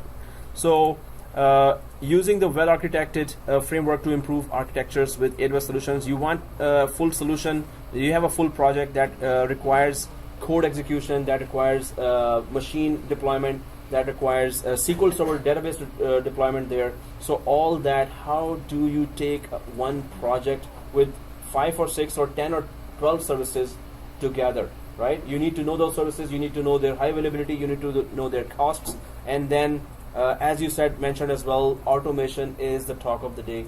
It's the main requirement in the market that, okay, we have all the components there, we will keep on deploying that again and again. So every time we're going to spend 5 hours, 10 hours, every time we're going to spend 1 week, 2 weeks, 3 weeks to deploy that? Or do you have some automation solutions where you can cut down to 1 day, or as you said as well. So definitely how one project goes ahead, how many services are deployed, do you have scripts for that, do you have the tools for that to actually deploy the whole project in one go in least amount of time with as professionally configured as possible. So of course all that was the overview. Then there are core AWS knowledge. We're going to talk about that, designing your environment, making your environment highly available. Again, high availability and cost reduction are one of the main topics. Forklifting an existing application into AWS. So hybrid, you will face that a lot. Whatever you have on premises in virtual environment, you need to put it up in the cloud. So you better know how virtual environment is working, right? So AWS, how VMware or Hyper-V is working, and then you can just shift it professionally, or while the machine stays intact, you are putting it in the cloud. So how do you do that? Maybe you want to make active passive, and then make passive partner on the cloud, and then shift to that passive to make it active, and it's in the cloud now, it's working there. So how do you do all that? How do you transfer your applications from on-premises to cloud? Event-driven scaling. So suppose you have a lot of servers there, and so you put 5 servers there and web servers there, and there was a product that so many people were interested. So you thought that there will be like 2,000-3,000 new hits there, and all of a sudden there's 100,000 hits. So you all of a sudden needs a lot of servers there. So how do you scale at once in shortest amount of time? Just like when Trump got selected, the Canadian immigration site went down. If it was in Azure or especially on AWS, it would have never went down, because they scale according to traffic. They scale so good that and if they needed more bandwidth, they increase the bandwidth. They keep on increasing automatically. 100,000 users, 200,000 users are coming. Bandwidth will keep on. They will keep on providing the bandwidth to your servers. And if you have properly configured that, where you had 10 servers there for immigration site, it would then you can scale it up to 100 servers all of a sudden. And once the traffic is gone, delete all the rest of the servers and come down and scale back to whatever you were already offering that. So if that site was there, web servers on AWS, it would have never gone down even when Trump got selected. That was the event of the century. So anyway, event-driven scaling, automating and decoupling your infrastructure. So how you create that in shortest amount of time, and how do you disintegrate or shut down, delete everything professionally in their infrastructure. So we're going to talk about that. We're going to try to do some labs there. Designing storage at scale. Storage is one of the main areas where you will have to. So AWS offers a lot of storage features that we're going to go through majority of those features, nearly all of those features, in terms of high availability and what other ways. They're very sharp. They're very smart. The way they have offered storage and all the features, you have to go through that to learn that. And then we'll compare it to Azure as well. So it's just not one drive on the cloud. Okay, OneDrive is actually a product name as well. I was just saying one of the drives in the cloud. But it is much smarter than that. It converts into many services, but we start with a simple container. Then there's a long list of services that we need to implement, and the companies would be very interested in knowing that, we can do this, that, this, and that. So, and the cost will be so less. So hosting a new web application on AWS. Now web application, either it's appearing as a SaaS, software as a service, or because we're dealing with the IaaS, which is infrastructure as a service. So we have to create that infrastructure and then make that application available. Now suppose Active Directory, we need Active Directory for our company on the cloud. So Azure already offers that. AWS also offers the same thing, and AWS also offers Active Directory in two ways. One is you install a virtual machine, install Active Directory on top of that. Second is it's already there, just connect to it. It's available as a SaaS, software as a service. It's available as a IaaS, infrastructure. You create infrastructure, on top of that put Active Directory, or just SaaS, it's already there, connect to it, right? Connect it, upload your users. So in MCSA class, normally what we do is our on-premises Active Directory, we create 400 accounts there, and then we open our Azure account there. Then we synchronize our 400 accounts from here to Azure Active Directory, and all the accounts are there with their passwords that were being used locally here. So we connect that environment from here to cloud. So hybrid is where I really I'm trying to concentrate on, because so many projects are there, the students are saying, and I was facing as well. So hosting a new web application, the 4 pillars of the well-architectured framework, we're going to talk about that. Disaster recovery and failure strategies. So already disaster recovery is covered by AWS and Azure. The hardware is on their side. We're not touching their hardware, but still your infrastructure, your servers, they might go down because you have given them very less amount of RAM, but the workload is very heavy. So when you're configuring your machines, they might face disaster as well. In that case, suppose you did not, it could be cost related as well. You did not pay for the storage, and there's heavy workload going on there. It will stop working or it will be deleted. So all that, and again, failover strategies. That's where on the cloud you're working on failover and load balancing. What is that called? There are 4 words for that. LCBO, right? No, it's LBFO. Okay. No, that is BA. That's oh, okay. Oh, yeah, exactly. So LBFO. What is LBFO? Load balancing, failover, LBFO. Now, so LBFO is there. Load balancing and failover. Now, I always do that intentionally, the joke, and then some. Oh, well, okay. So LBFO, load balancing and failover. So load balancing would be that 4 servers are offering the same service, you have to load balance them. Failover is, of course, if you are in one region, you have a machine in another region, one region wide, that machine is not available, the customers will be connected to the other machine. So they will not feel that downtime. That downtime must not be there, right? So machine is down, okay, can you wait 10-15 minutes or 1 hour, I'm going to turn on the machine. So failover means, or the true failover would be that the users are still using, they might see a little freezing there, but that's it, right? So during the cloud lab, normally we do an MCSA failover clustering lab as well, right? So we start that lab, we create that lab from scratch. So, and then we test it with the, we shut down the server and we test it. We crash the server, then we test it, that did it automatically fail or not. So I always ask that please do that lab at home. So whoever wants to is interested in doing that MCSA failover clustering lab, just to have an idea how Microsoft failover clustering works. Because up there in the cloud, when you turn on the machine, either it will be Linux operating system or a Microsoft operating system.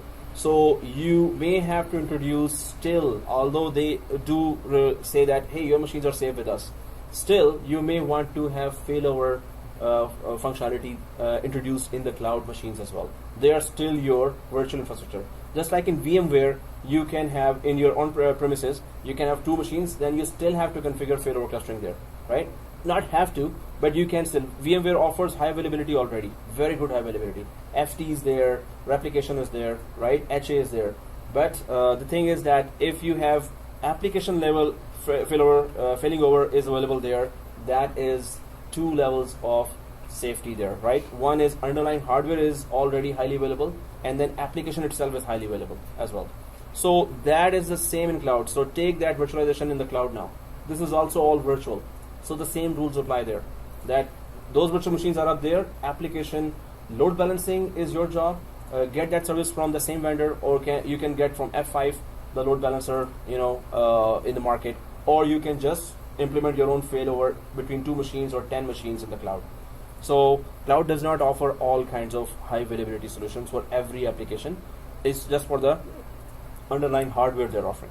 So if you already did failover clustering, you would be in a better position to have those application high availability configured in the cloud. So that lab I can send you if you email me. Those who are interested, please send me the failover clustering lab. I'm going to add you to that video. That's a 4-hour brutal video, but I will say boring video or brutal video is like, oh man, seriously, when is gonna finish?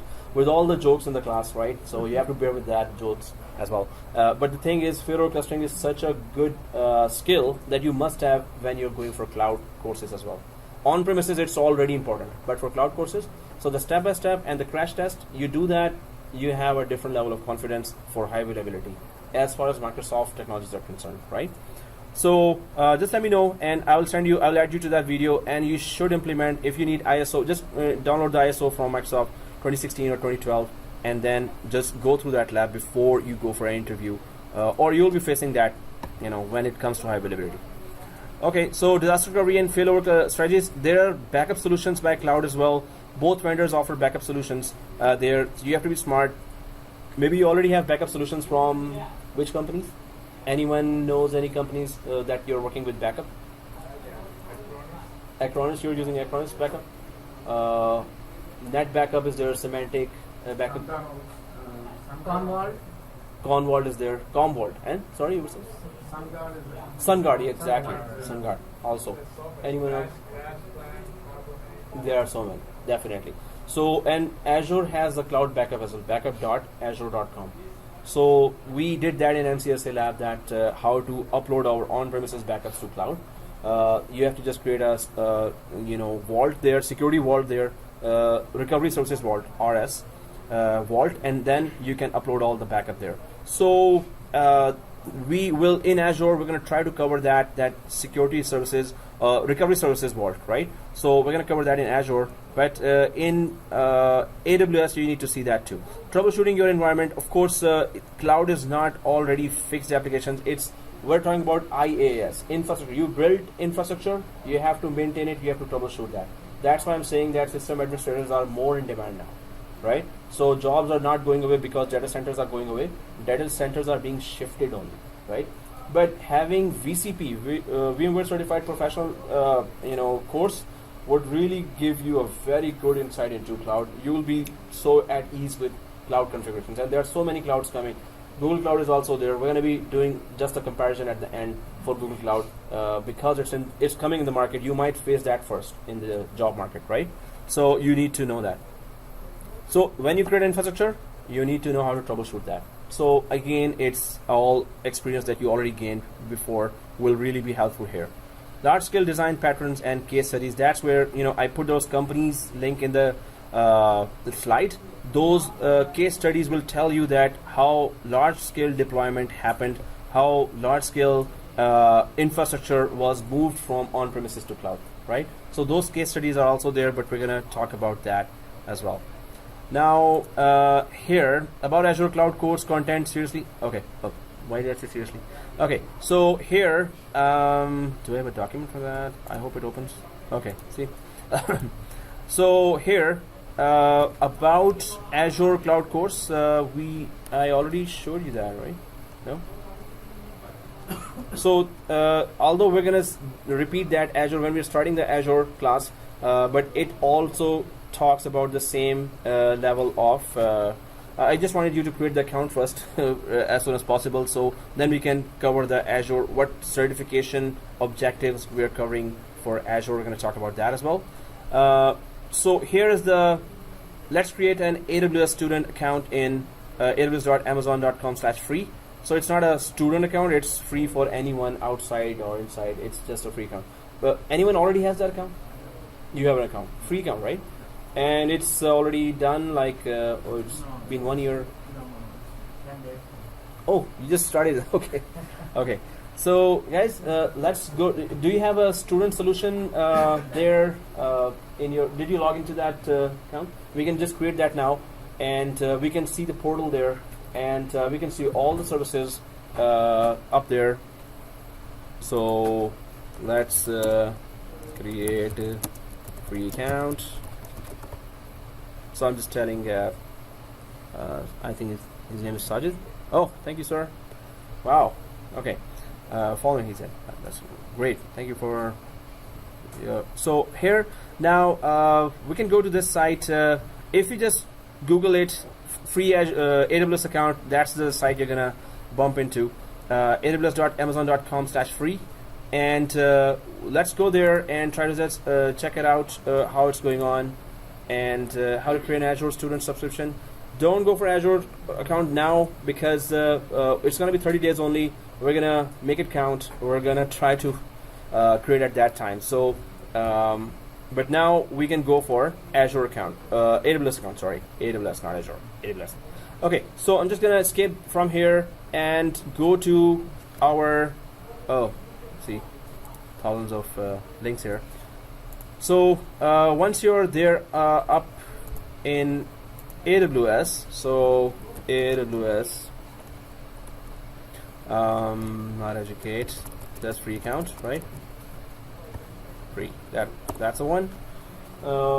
And so that's where we are, and we can just go for a create free account here. It will ask your credit card to know who you are. They're not going to charge you for identity. Yeah, identity only. Exactly. So don't be afraid of that. Yeah, don't be afraid of that. We're not going to be doing any lab that will cost you. I will try my best to do that, but be prepared for maybe $5 bill, $10 bill there, and they reimburse every time. If you say it's a free account, they will reimburse you right away. So every student was reimbursed. I haven't seen one student saying that, sir, they did not reimburse me. They always reimburse. Even in Azure, some students did a mistake. But their whole money was reimbursed. This is bad for the business if they charge you and they don't reimburse you. They won't have these many companies then there if they start going for your money. So we're going to be creating that account now. So let's go for create a free account. Let's click that, and maybe you're there. So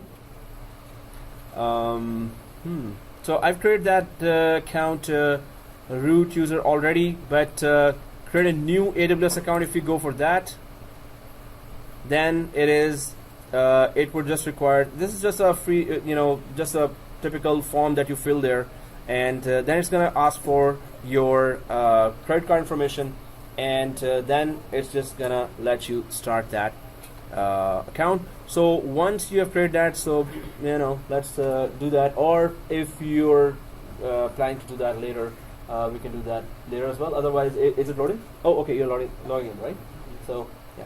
And if in case you forgot your credit card, you can ask your classmate to give his credit card. Just kidding. Yeah. Okay.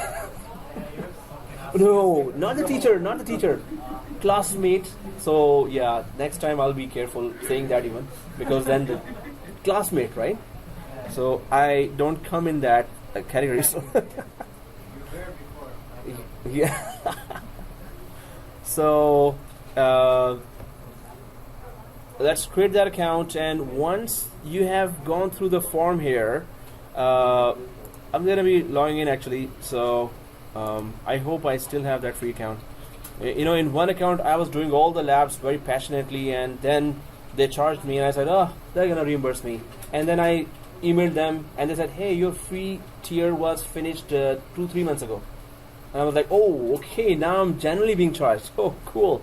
And then I asked the college, and they paid. Okay, but anyway, just make sure that your free tier is on, and it's for 1 year. So that's good enough to really be confident on this technology. Once you log in, this is the screen that should be showing that there's a services written there on top left here. Services. Now that's a lot of services here. That 1,300 plus, right? So that really goes on and on and on for all kinds of services. This is a solution for every company for anything, right? Whatever they want, it's there. If it's doable for the company on the cloud, it's there already. So what are the course objectives? We're gonna still try to cover those, but many of the services are there for that we can use anytime. It's just that we just need to know how much they will charge.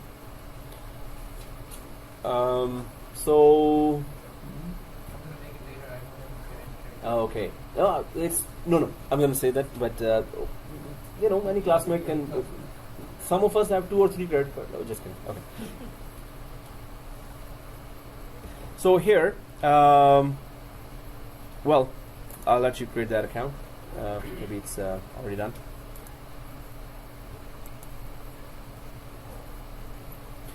And you can just notice as well on the right side, top right, that it is North Virginia or US East, North Virginia or US East, Ohio. Normally, either you will be logging into US East, North Virginia or Ohio.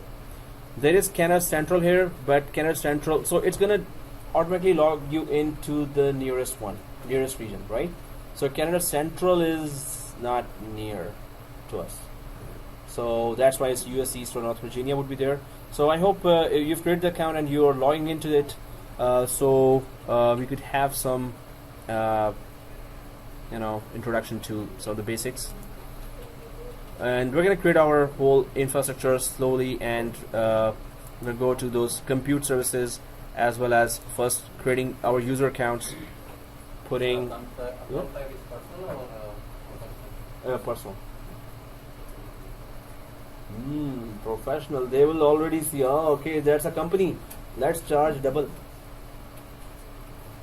Another thing is there are 3 types of cloud. There's basically the hybrid one. There's on-premise, private cloud, and just. Oh, we're going to be talking when we go to hybrid subject topic, but they are definitely more than that. We're still talking about public cloud here. Public cloud. Yeah. So, but because we're going to be doing hybrid labs, especially. Yeah. So from here to cloud, and we're going to be creating our local VMware workstation servers there. Virtual machines. Yeah, virtual machines we're going to be creating there, servers installing there. Then we're going to be connecting to the. So at that time, we're going to be talking about private clouds and hybrid clouds. I'm reading through the overview, and the cloud security is the highest priority for AWS. So I mean, I mentioned that there will be CEOs and other technology architects who will be concerned about security when migrating to cloud. So that's where you can sell about cloud security. We're going to be talking about security. What aspects of security this exam covers, plus where because each services has its These own security as well. Associate exam. Sometimes to write Yeah. the both cloud practitioner and the associate exam. That would be good.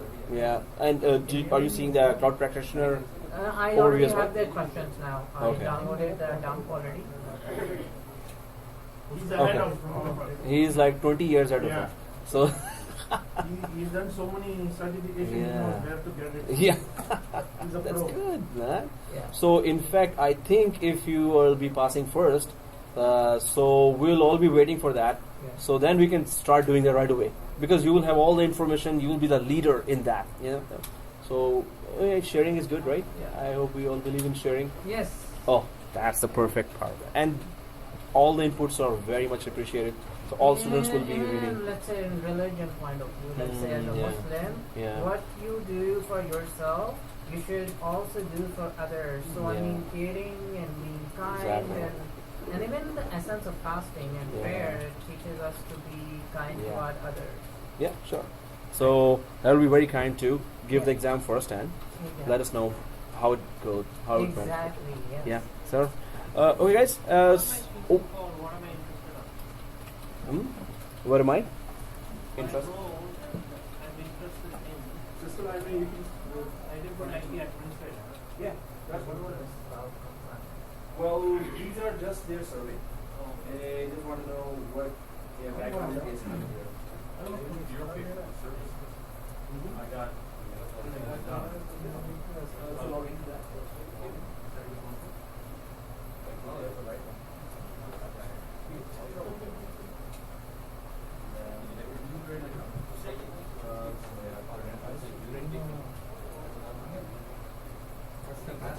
Oh, there is a student account. Last one.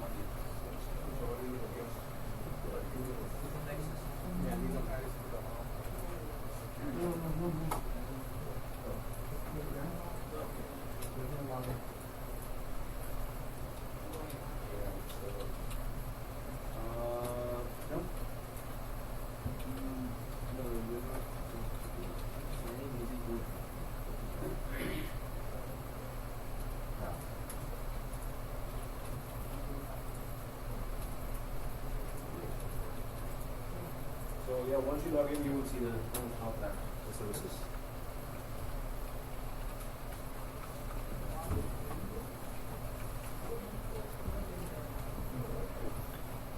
Right, you're there? Cool. So this is on top left is services, and you may connect to North Virginia, or so the region is showing here. But anyway, we're still filling up the form here, and once we're logged in, we can just check it out. What's going on with? Does it also not change based on the service that you're choosing sometimes? When Exactly. service is Not available. It's not gonna choose it. Yeah, definitely.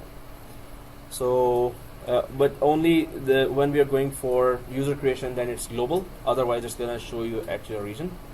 Otherwise, it's gonna go global when we create user accounts there. So that would be our first stop. That we're gonna be creating a user account there, and we're gonna be configuring some of the basic environment there. So at that time, it's gonna only show global there. So maybe I should just so maybe we're all there. So there's that services here. Normally we're going to be coming back and forth here a lot to do a lot of stuff, compute, storage, database. So there are major categories here: migration, and then networking and content delivery. So the first line is where we're going to be concentrating on compute, EC2, Lightsail, Elastic Container Service. There are many creative names here that you're going to be amazed to list here. Storage, S3, EFS, Glacier, Storage Gateway. We're going to go for Storage Gateway as well. Very interesting lab there. We'll have to go for the basic plan, right? Basic plan, yeah. But seems like the rich people can go for others as well. So no, okay. Since he has 25 certifications, he's rich. Yeah, 30 certificates. You should. Oh, okay. No, but then companies are paying big dollars. Professional. Oh, rich in mind. No, but if you go professional, that's okay. No, don't go basic and free. Yeah. So So here, databases are there, storage, S3, EFS, Glacier, storage gateway. Storage gateway, very interesting lab there. I was saying S3 is the container, storage container that we will be spending a lot of time on. This is S3. I'm just gonna make it a little bigger. So I'm just going up there. So I was in services here. If I click the services, it's gonna go away, and then I click it, it's gonna come back here, right? So this is a screen that is showing up. You may not be seeing all this because for previous course I have been going through over these services, and we've been doing some work there. But whenever you visit any service, when you click inside and configure that, next time when you come, it is showing on the left side in the history there, right? So whatever you've already visited, it's gonna show that here. And second thing is, on the top right side, you will see your region that you're connected to. Either it will be Virginia or Ohio. Those are the US East Virginia or US East Ohio. You will not see. If there's a service that is not available on these regions, then we may go for US West or US West Oregon or California or any other, right? Canada Central is there. Some of the services are not available there for storage, like Glacier. So we're going to be talking about what is Glacier. It's a long-term archive solution, which is very cheap, but yeah. Well, it is not. It's going to automatically select you for the nearest one. So don't go for Canada Central because it's further than this. Where our location is. So it's going to connect you to the nearest region right now. Second thing is some services what we're going to go through the course. Those may not be available in Canada Central. So in their the data centers they provide there, some of the services aren't available in those data centers.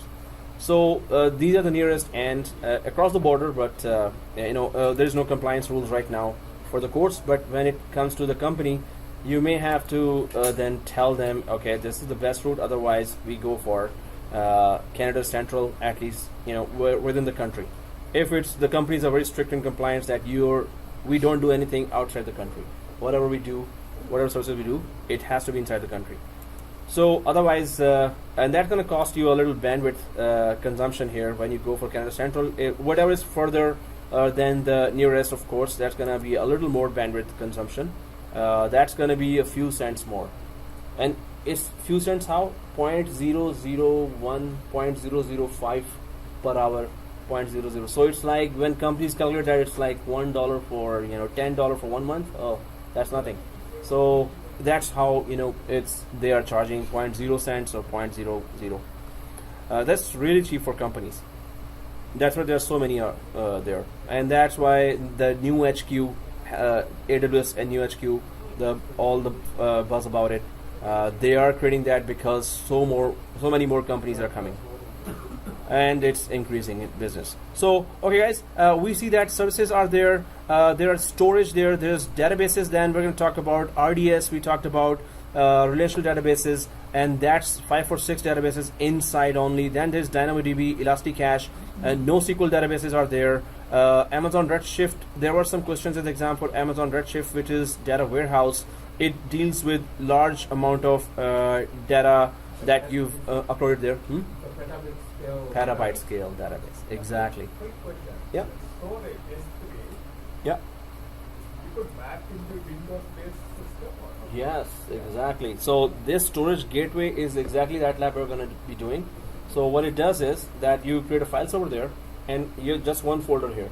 So whatever you put in that folder, if we have configured storage gateway properly, it's going to sync with online folder automatically. No, it will be S3 bucket.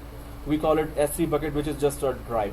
Storage is a container. so when you open 5 from the terabyte. file from that drive, that is download, or it's open like a one drive? So it is S3 container that you can access from the console, and you can connect it to your file server. But it's not like OneDrive has a downloadable link there as well. S3 bucket does not have that. So, but S3 bucket, normally companies are using that. OneDrive is used by end users as well, right? So maybe in future they give that. But right now, it's if you want to connect to your professional environment there, production environment. So storage gateway. And storage gateway we're going to be doing on VMware Workstation. But inside VMware Workstation, we can deploy ESXi, which is the hypervisor for VMware. Inside ESXi, we can do that deployment of virtual machines, and then we can cover that. So when we connect storage gateway, it's an appliance that we will download, and then we're going to attach it to our either ESXi or VMware Workstation directly as well. Better ESXi, because majority of the companies will have that ESXi, VMware ESXi hypervisor there with virtual machines on top of that, right? So we're going to be talking about storage, S3, EFS, Glacier. So Glacier is just a long-term archival solution, and it's very cheap, but when you retrieve data from there, then they charge you. Otherwise, it's 0.00 cents per hour there. That's really cheap, that you can upload a lot of data there. So databases there, RDS, DynamoDB, Elasticache for better connection. Sites or the products could be loaded much faster there. It uses memory. It loads the products on the memory directly there. Then Neptune, Amazon Redshift. Now there's migration here as well. AWS Migration Hub, Application Discovery Service, Database Migration Service, Server Migration Service, and Snowball. So there's Snowball as well. So Snowball is just for taking data from your company. Suppose your data is so huge that if you start uploading that to AWS, it's going to take 6 months or 7 months or 1 year or even more than that. So if data is for last 50 years, there's a lot of data there, petabytes of data there. So they will send you a machine there and storage there. You can copy all the data there in their machine, AWS, then send them back. And then from their data center, they will upload directly very fast to your account in AWS. Or if your data is so big, they will send you a 18-wheeler truck with all the storage. Yes, this is happening right now. And that truck will, connect to your data center, upload all the data to the truck, and then it will go back to AWS. It will transfer all the data. So instead of 6 months, it might in few weeks you will have your data, all your data uploaded to AWS Cloud. So that's pretty interesting service. We're going to go through that. What are the pros and cons of that? Well, pros major. So AWS migration is where it gets a little complicated. And majority of us know what is VMware environment and what is vCenter. So in VMware, vCenter. So VMware is all hypervisors there. Each hypervisor, only purpose of hypervisor is to host virtual machines, right? So hypervisor has virtual machine, virtual machine, virtual machine. But if there are 20 hypervisor is just a physical host on top of which you deploy a small software called hypervisor, and then you deploy a virtual machine, virtual machine, virtual machine. Suppose you have 200 hypervisors in a very large company. So there has to be one central application that should control all this environment. So that application is called vCenter, and the license is very expensive for that for companies, right? Depends on what is the license model. But AWS migration asks that if you already have a vCenter deployed there and with your hypervisors, so it will connect to your vCenter. vCenter has all the inventory. Suppose you have 2,000 servers there, so all the list of 2,000 servers are there on 200 hypervisors. All hypervisors will be there, everything will be there. So AWS will connect to your vCenter. That's it. Then it will ask which machine you want to migrate. So if you have made all the proper configurations, it will, then you will be able to migrate 1, 2, 3, 4, 5 machines up to the cloud, right? So it has proper system there. I was thinking that of including that lab, but deploying vCenter takes 1 hour, and then basic configuration takes a little more time. If we are all willing to do that, there are many other labs actually. We'll even hardly have time for that. But if you deploy vCenter with that, then you can see how migration really works there. That how do you connect to vCenter? It gives you access to all the machines. Upload, click, click, click, click. This machine I need to upload. Then there are some more procedures. But overall, you need to have that proper VMware environment there to connect, to use the AWS migration services. Then there's a small way of migration. Just upload the disk to the cloud, the virtual machine disk to the cloud, and attach it to the AWS virtual machine, which is called EC2, right? So we are doing with VMware and VMware. Hyper-V? We can deploy Hyper-V as well. Yeah, just Sure. a quick one. Yeah. we want to see the technical aspect. Yeah. Sure, it's easy. Yeah, because Hyper-V we are doing with Azure, but why not with AWS as well? Right? So, and ESXi we're gonna deploy. Yeah. Sorry. I know it's free. Mm-hmm. Yeah. But if you run into a problem, can you still call support? Oh yeah. And the support is so good that is better than the paid support. They reply fast, and they really resolve it. So yes, if there's a problem, you have to go to contact us. There is no phone number for that. You have to email the support, and they really reply fast. Amazing. Even for hand-holding services, For? like hand-holding services, like how do I do this? Well, how-tos is covered in the course, but I don't think they're gonna solve issues if you're stuck with something. They're gonna do that, but how-tos we haven't tried that. You can try that and let us know. Yeah, they might. Yeah, the documentation is. Yeah, documentation is there, but on the phone I don't think they will do that. But documentation is already there, and if you want to know, I could send you some basic documentations there as well. Just how-tos or YouTube videos there. So they will also refer you to their documentation page and YouTube videos.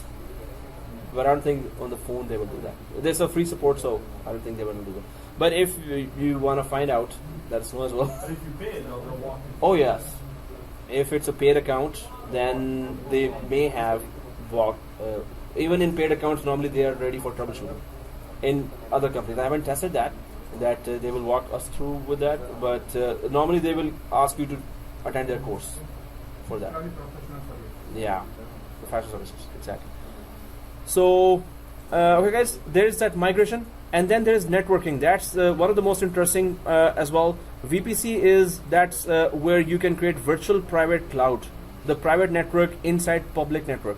So we're going to talk about that. We're going to understand that why do we even need that, and what are the prerequisites of that. Then we're going to actually create that private cloud within the public cloud. We're going to create two subnets there. We're going to create one virtual machine, one subnet, second virtual machine, another subnet, and then we're going to configure firewall rules there and access control lists there.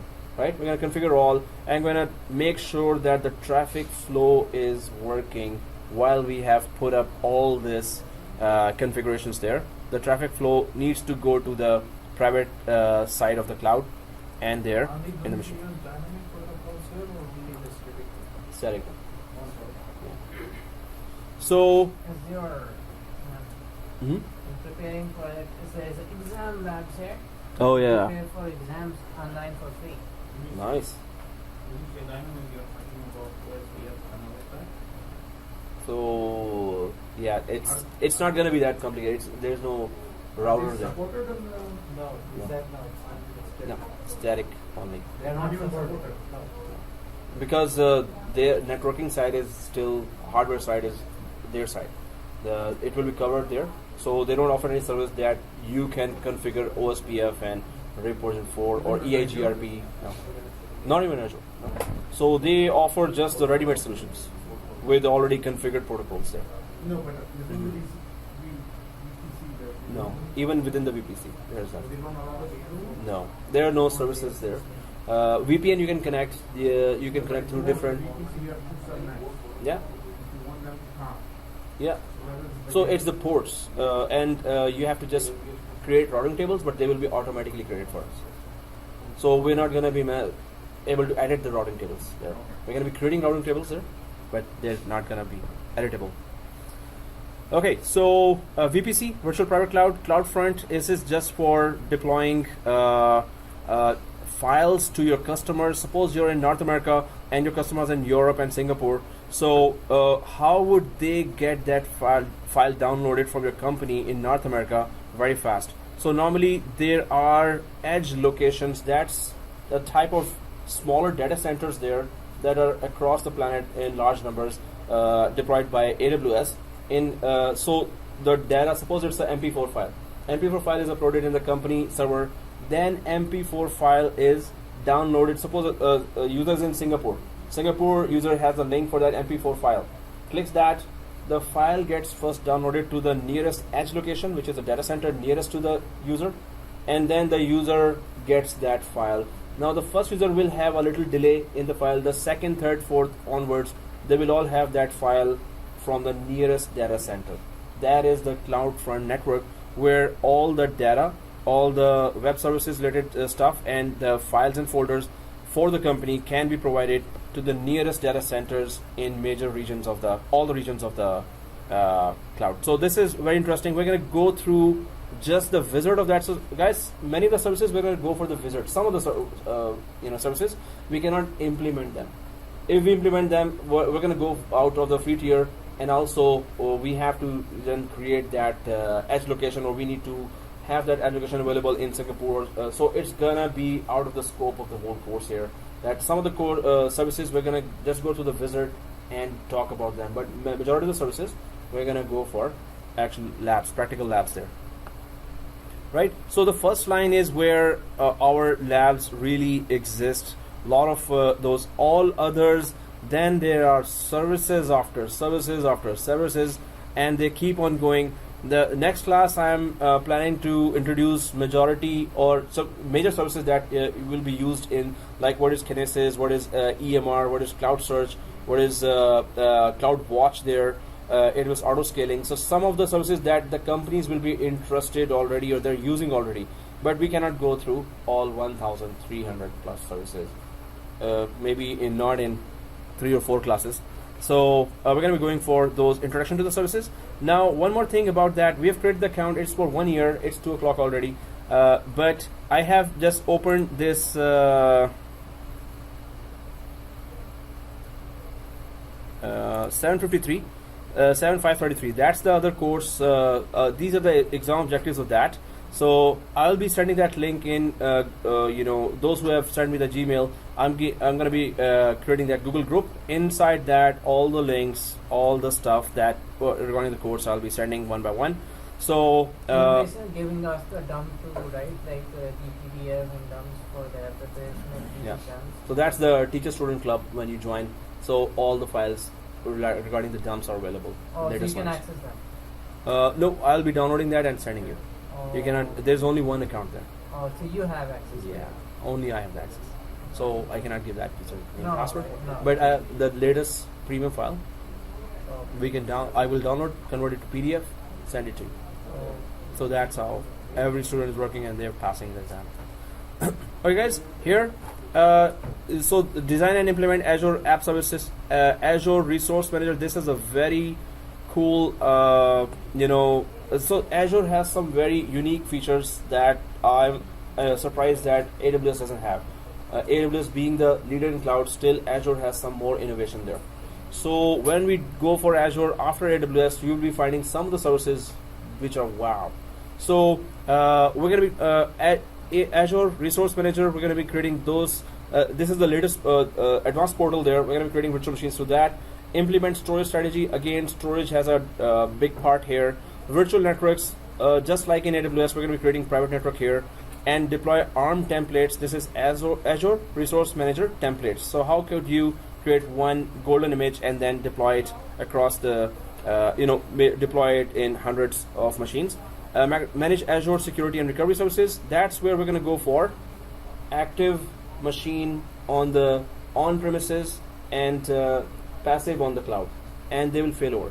That's a pretty cool feature to understand and implement. Azure operations and Azure identities will be some of those topics there that we're going to be comparing and discussing, and in fact doing the labs for. So this is just, I wanted to cover that this would be the stuff that we're going to be covering for Azure. Majority of that we will try to cover, but we won't have enough time to cover in-depth Azure because we're going to be giving all our energies to AWS. We learned the cloud from the leader, and you can do the comparison with Azure, right? So Azure critical services requiring the company we're going to do, but we will not be able to cover all Azure like this, right? So if critical services are covered, that pretty much is Azure will be covered there. Google Cloud, then we're going to go for just introduction there. Okay, guys. So this is it. Any questions till now you can ask, and we can meet next week. So I'll be uploading that video. I'll be okay. There is a comment from Sajid, our team viewer, that I thought you can deploy Cisco ISR in VPC. So if you have those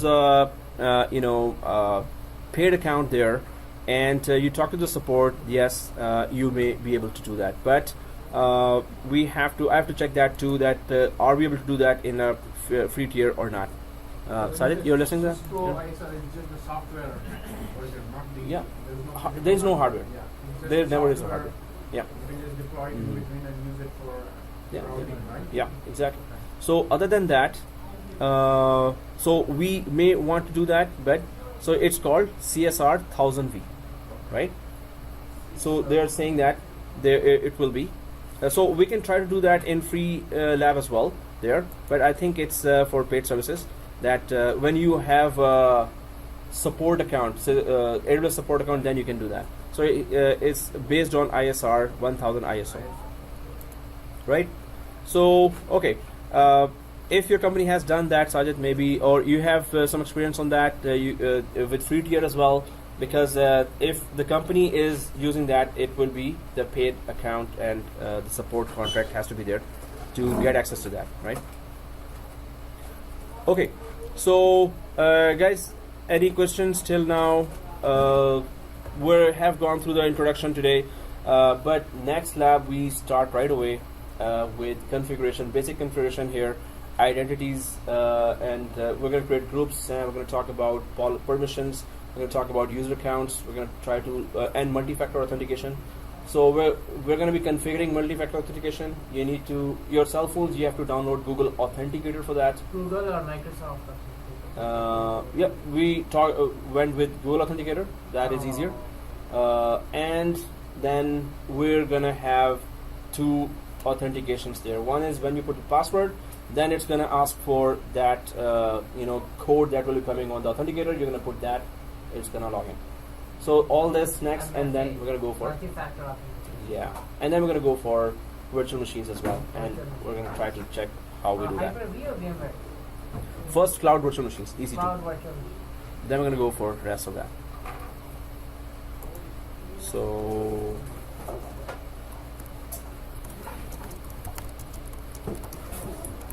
You also do the operation side? DevOps. Yeah. No, the AWS, there is an operations. Amir?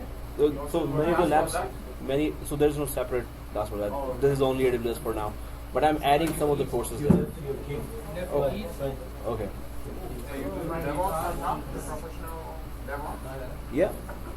So there is no separate course for that, but we could do some of the labs. We can add those labs there.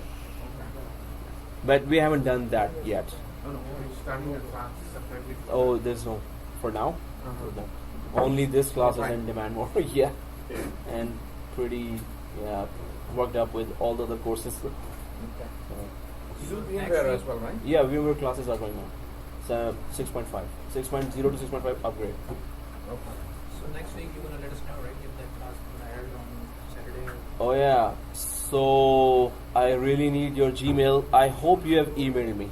I have emailed you. Yeah. So those who are continuing, please email me, because maybe there's no class next Saturday because there's Eid festival for Muslims, right?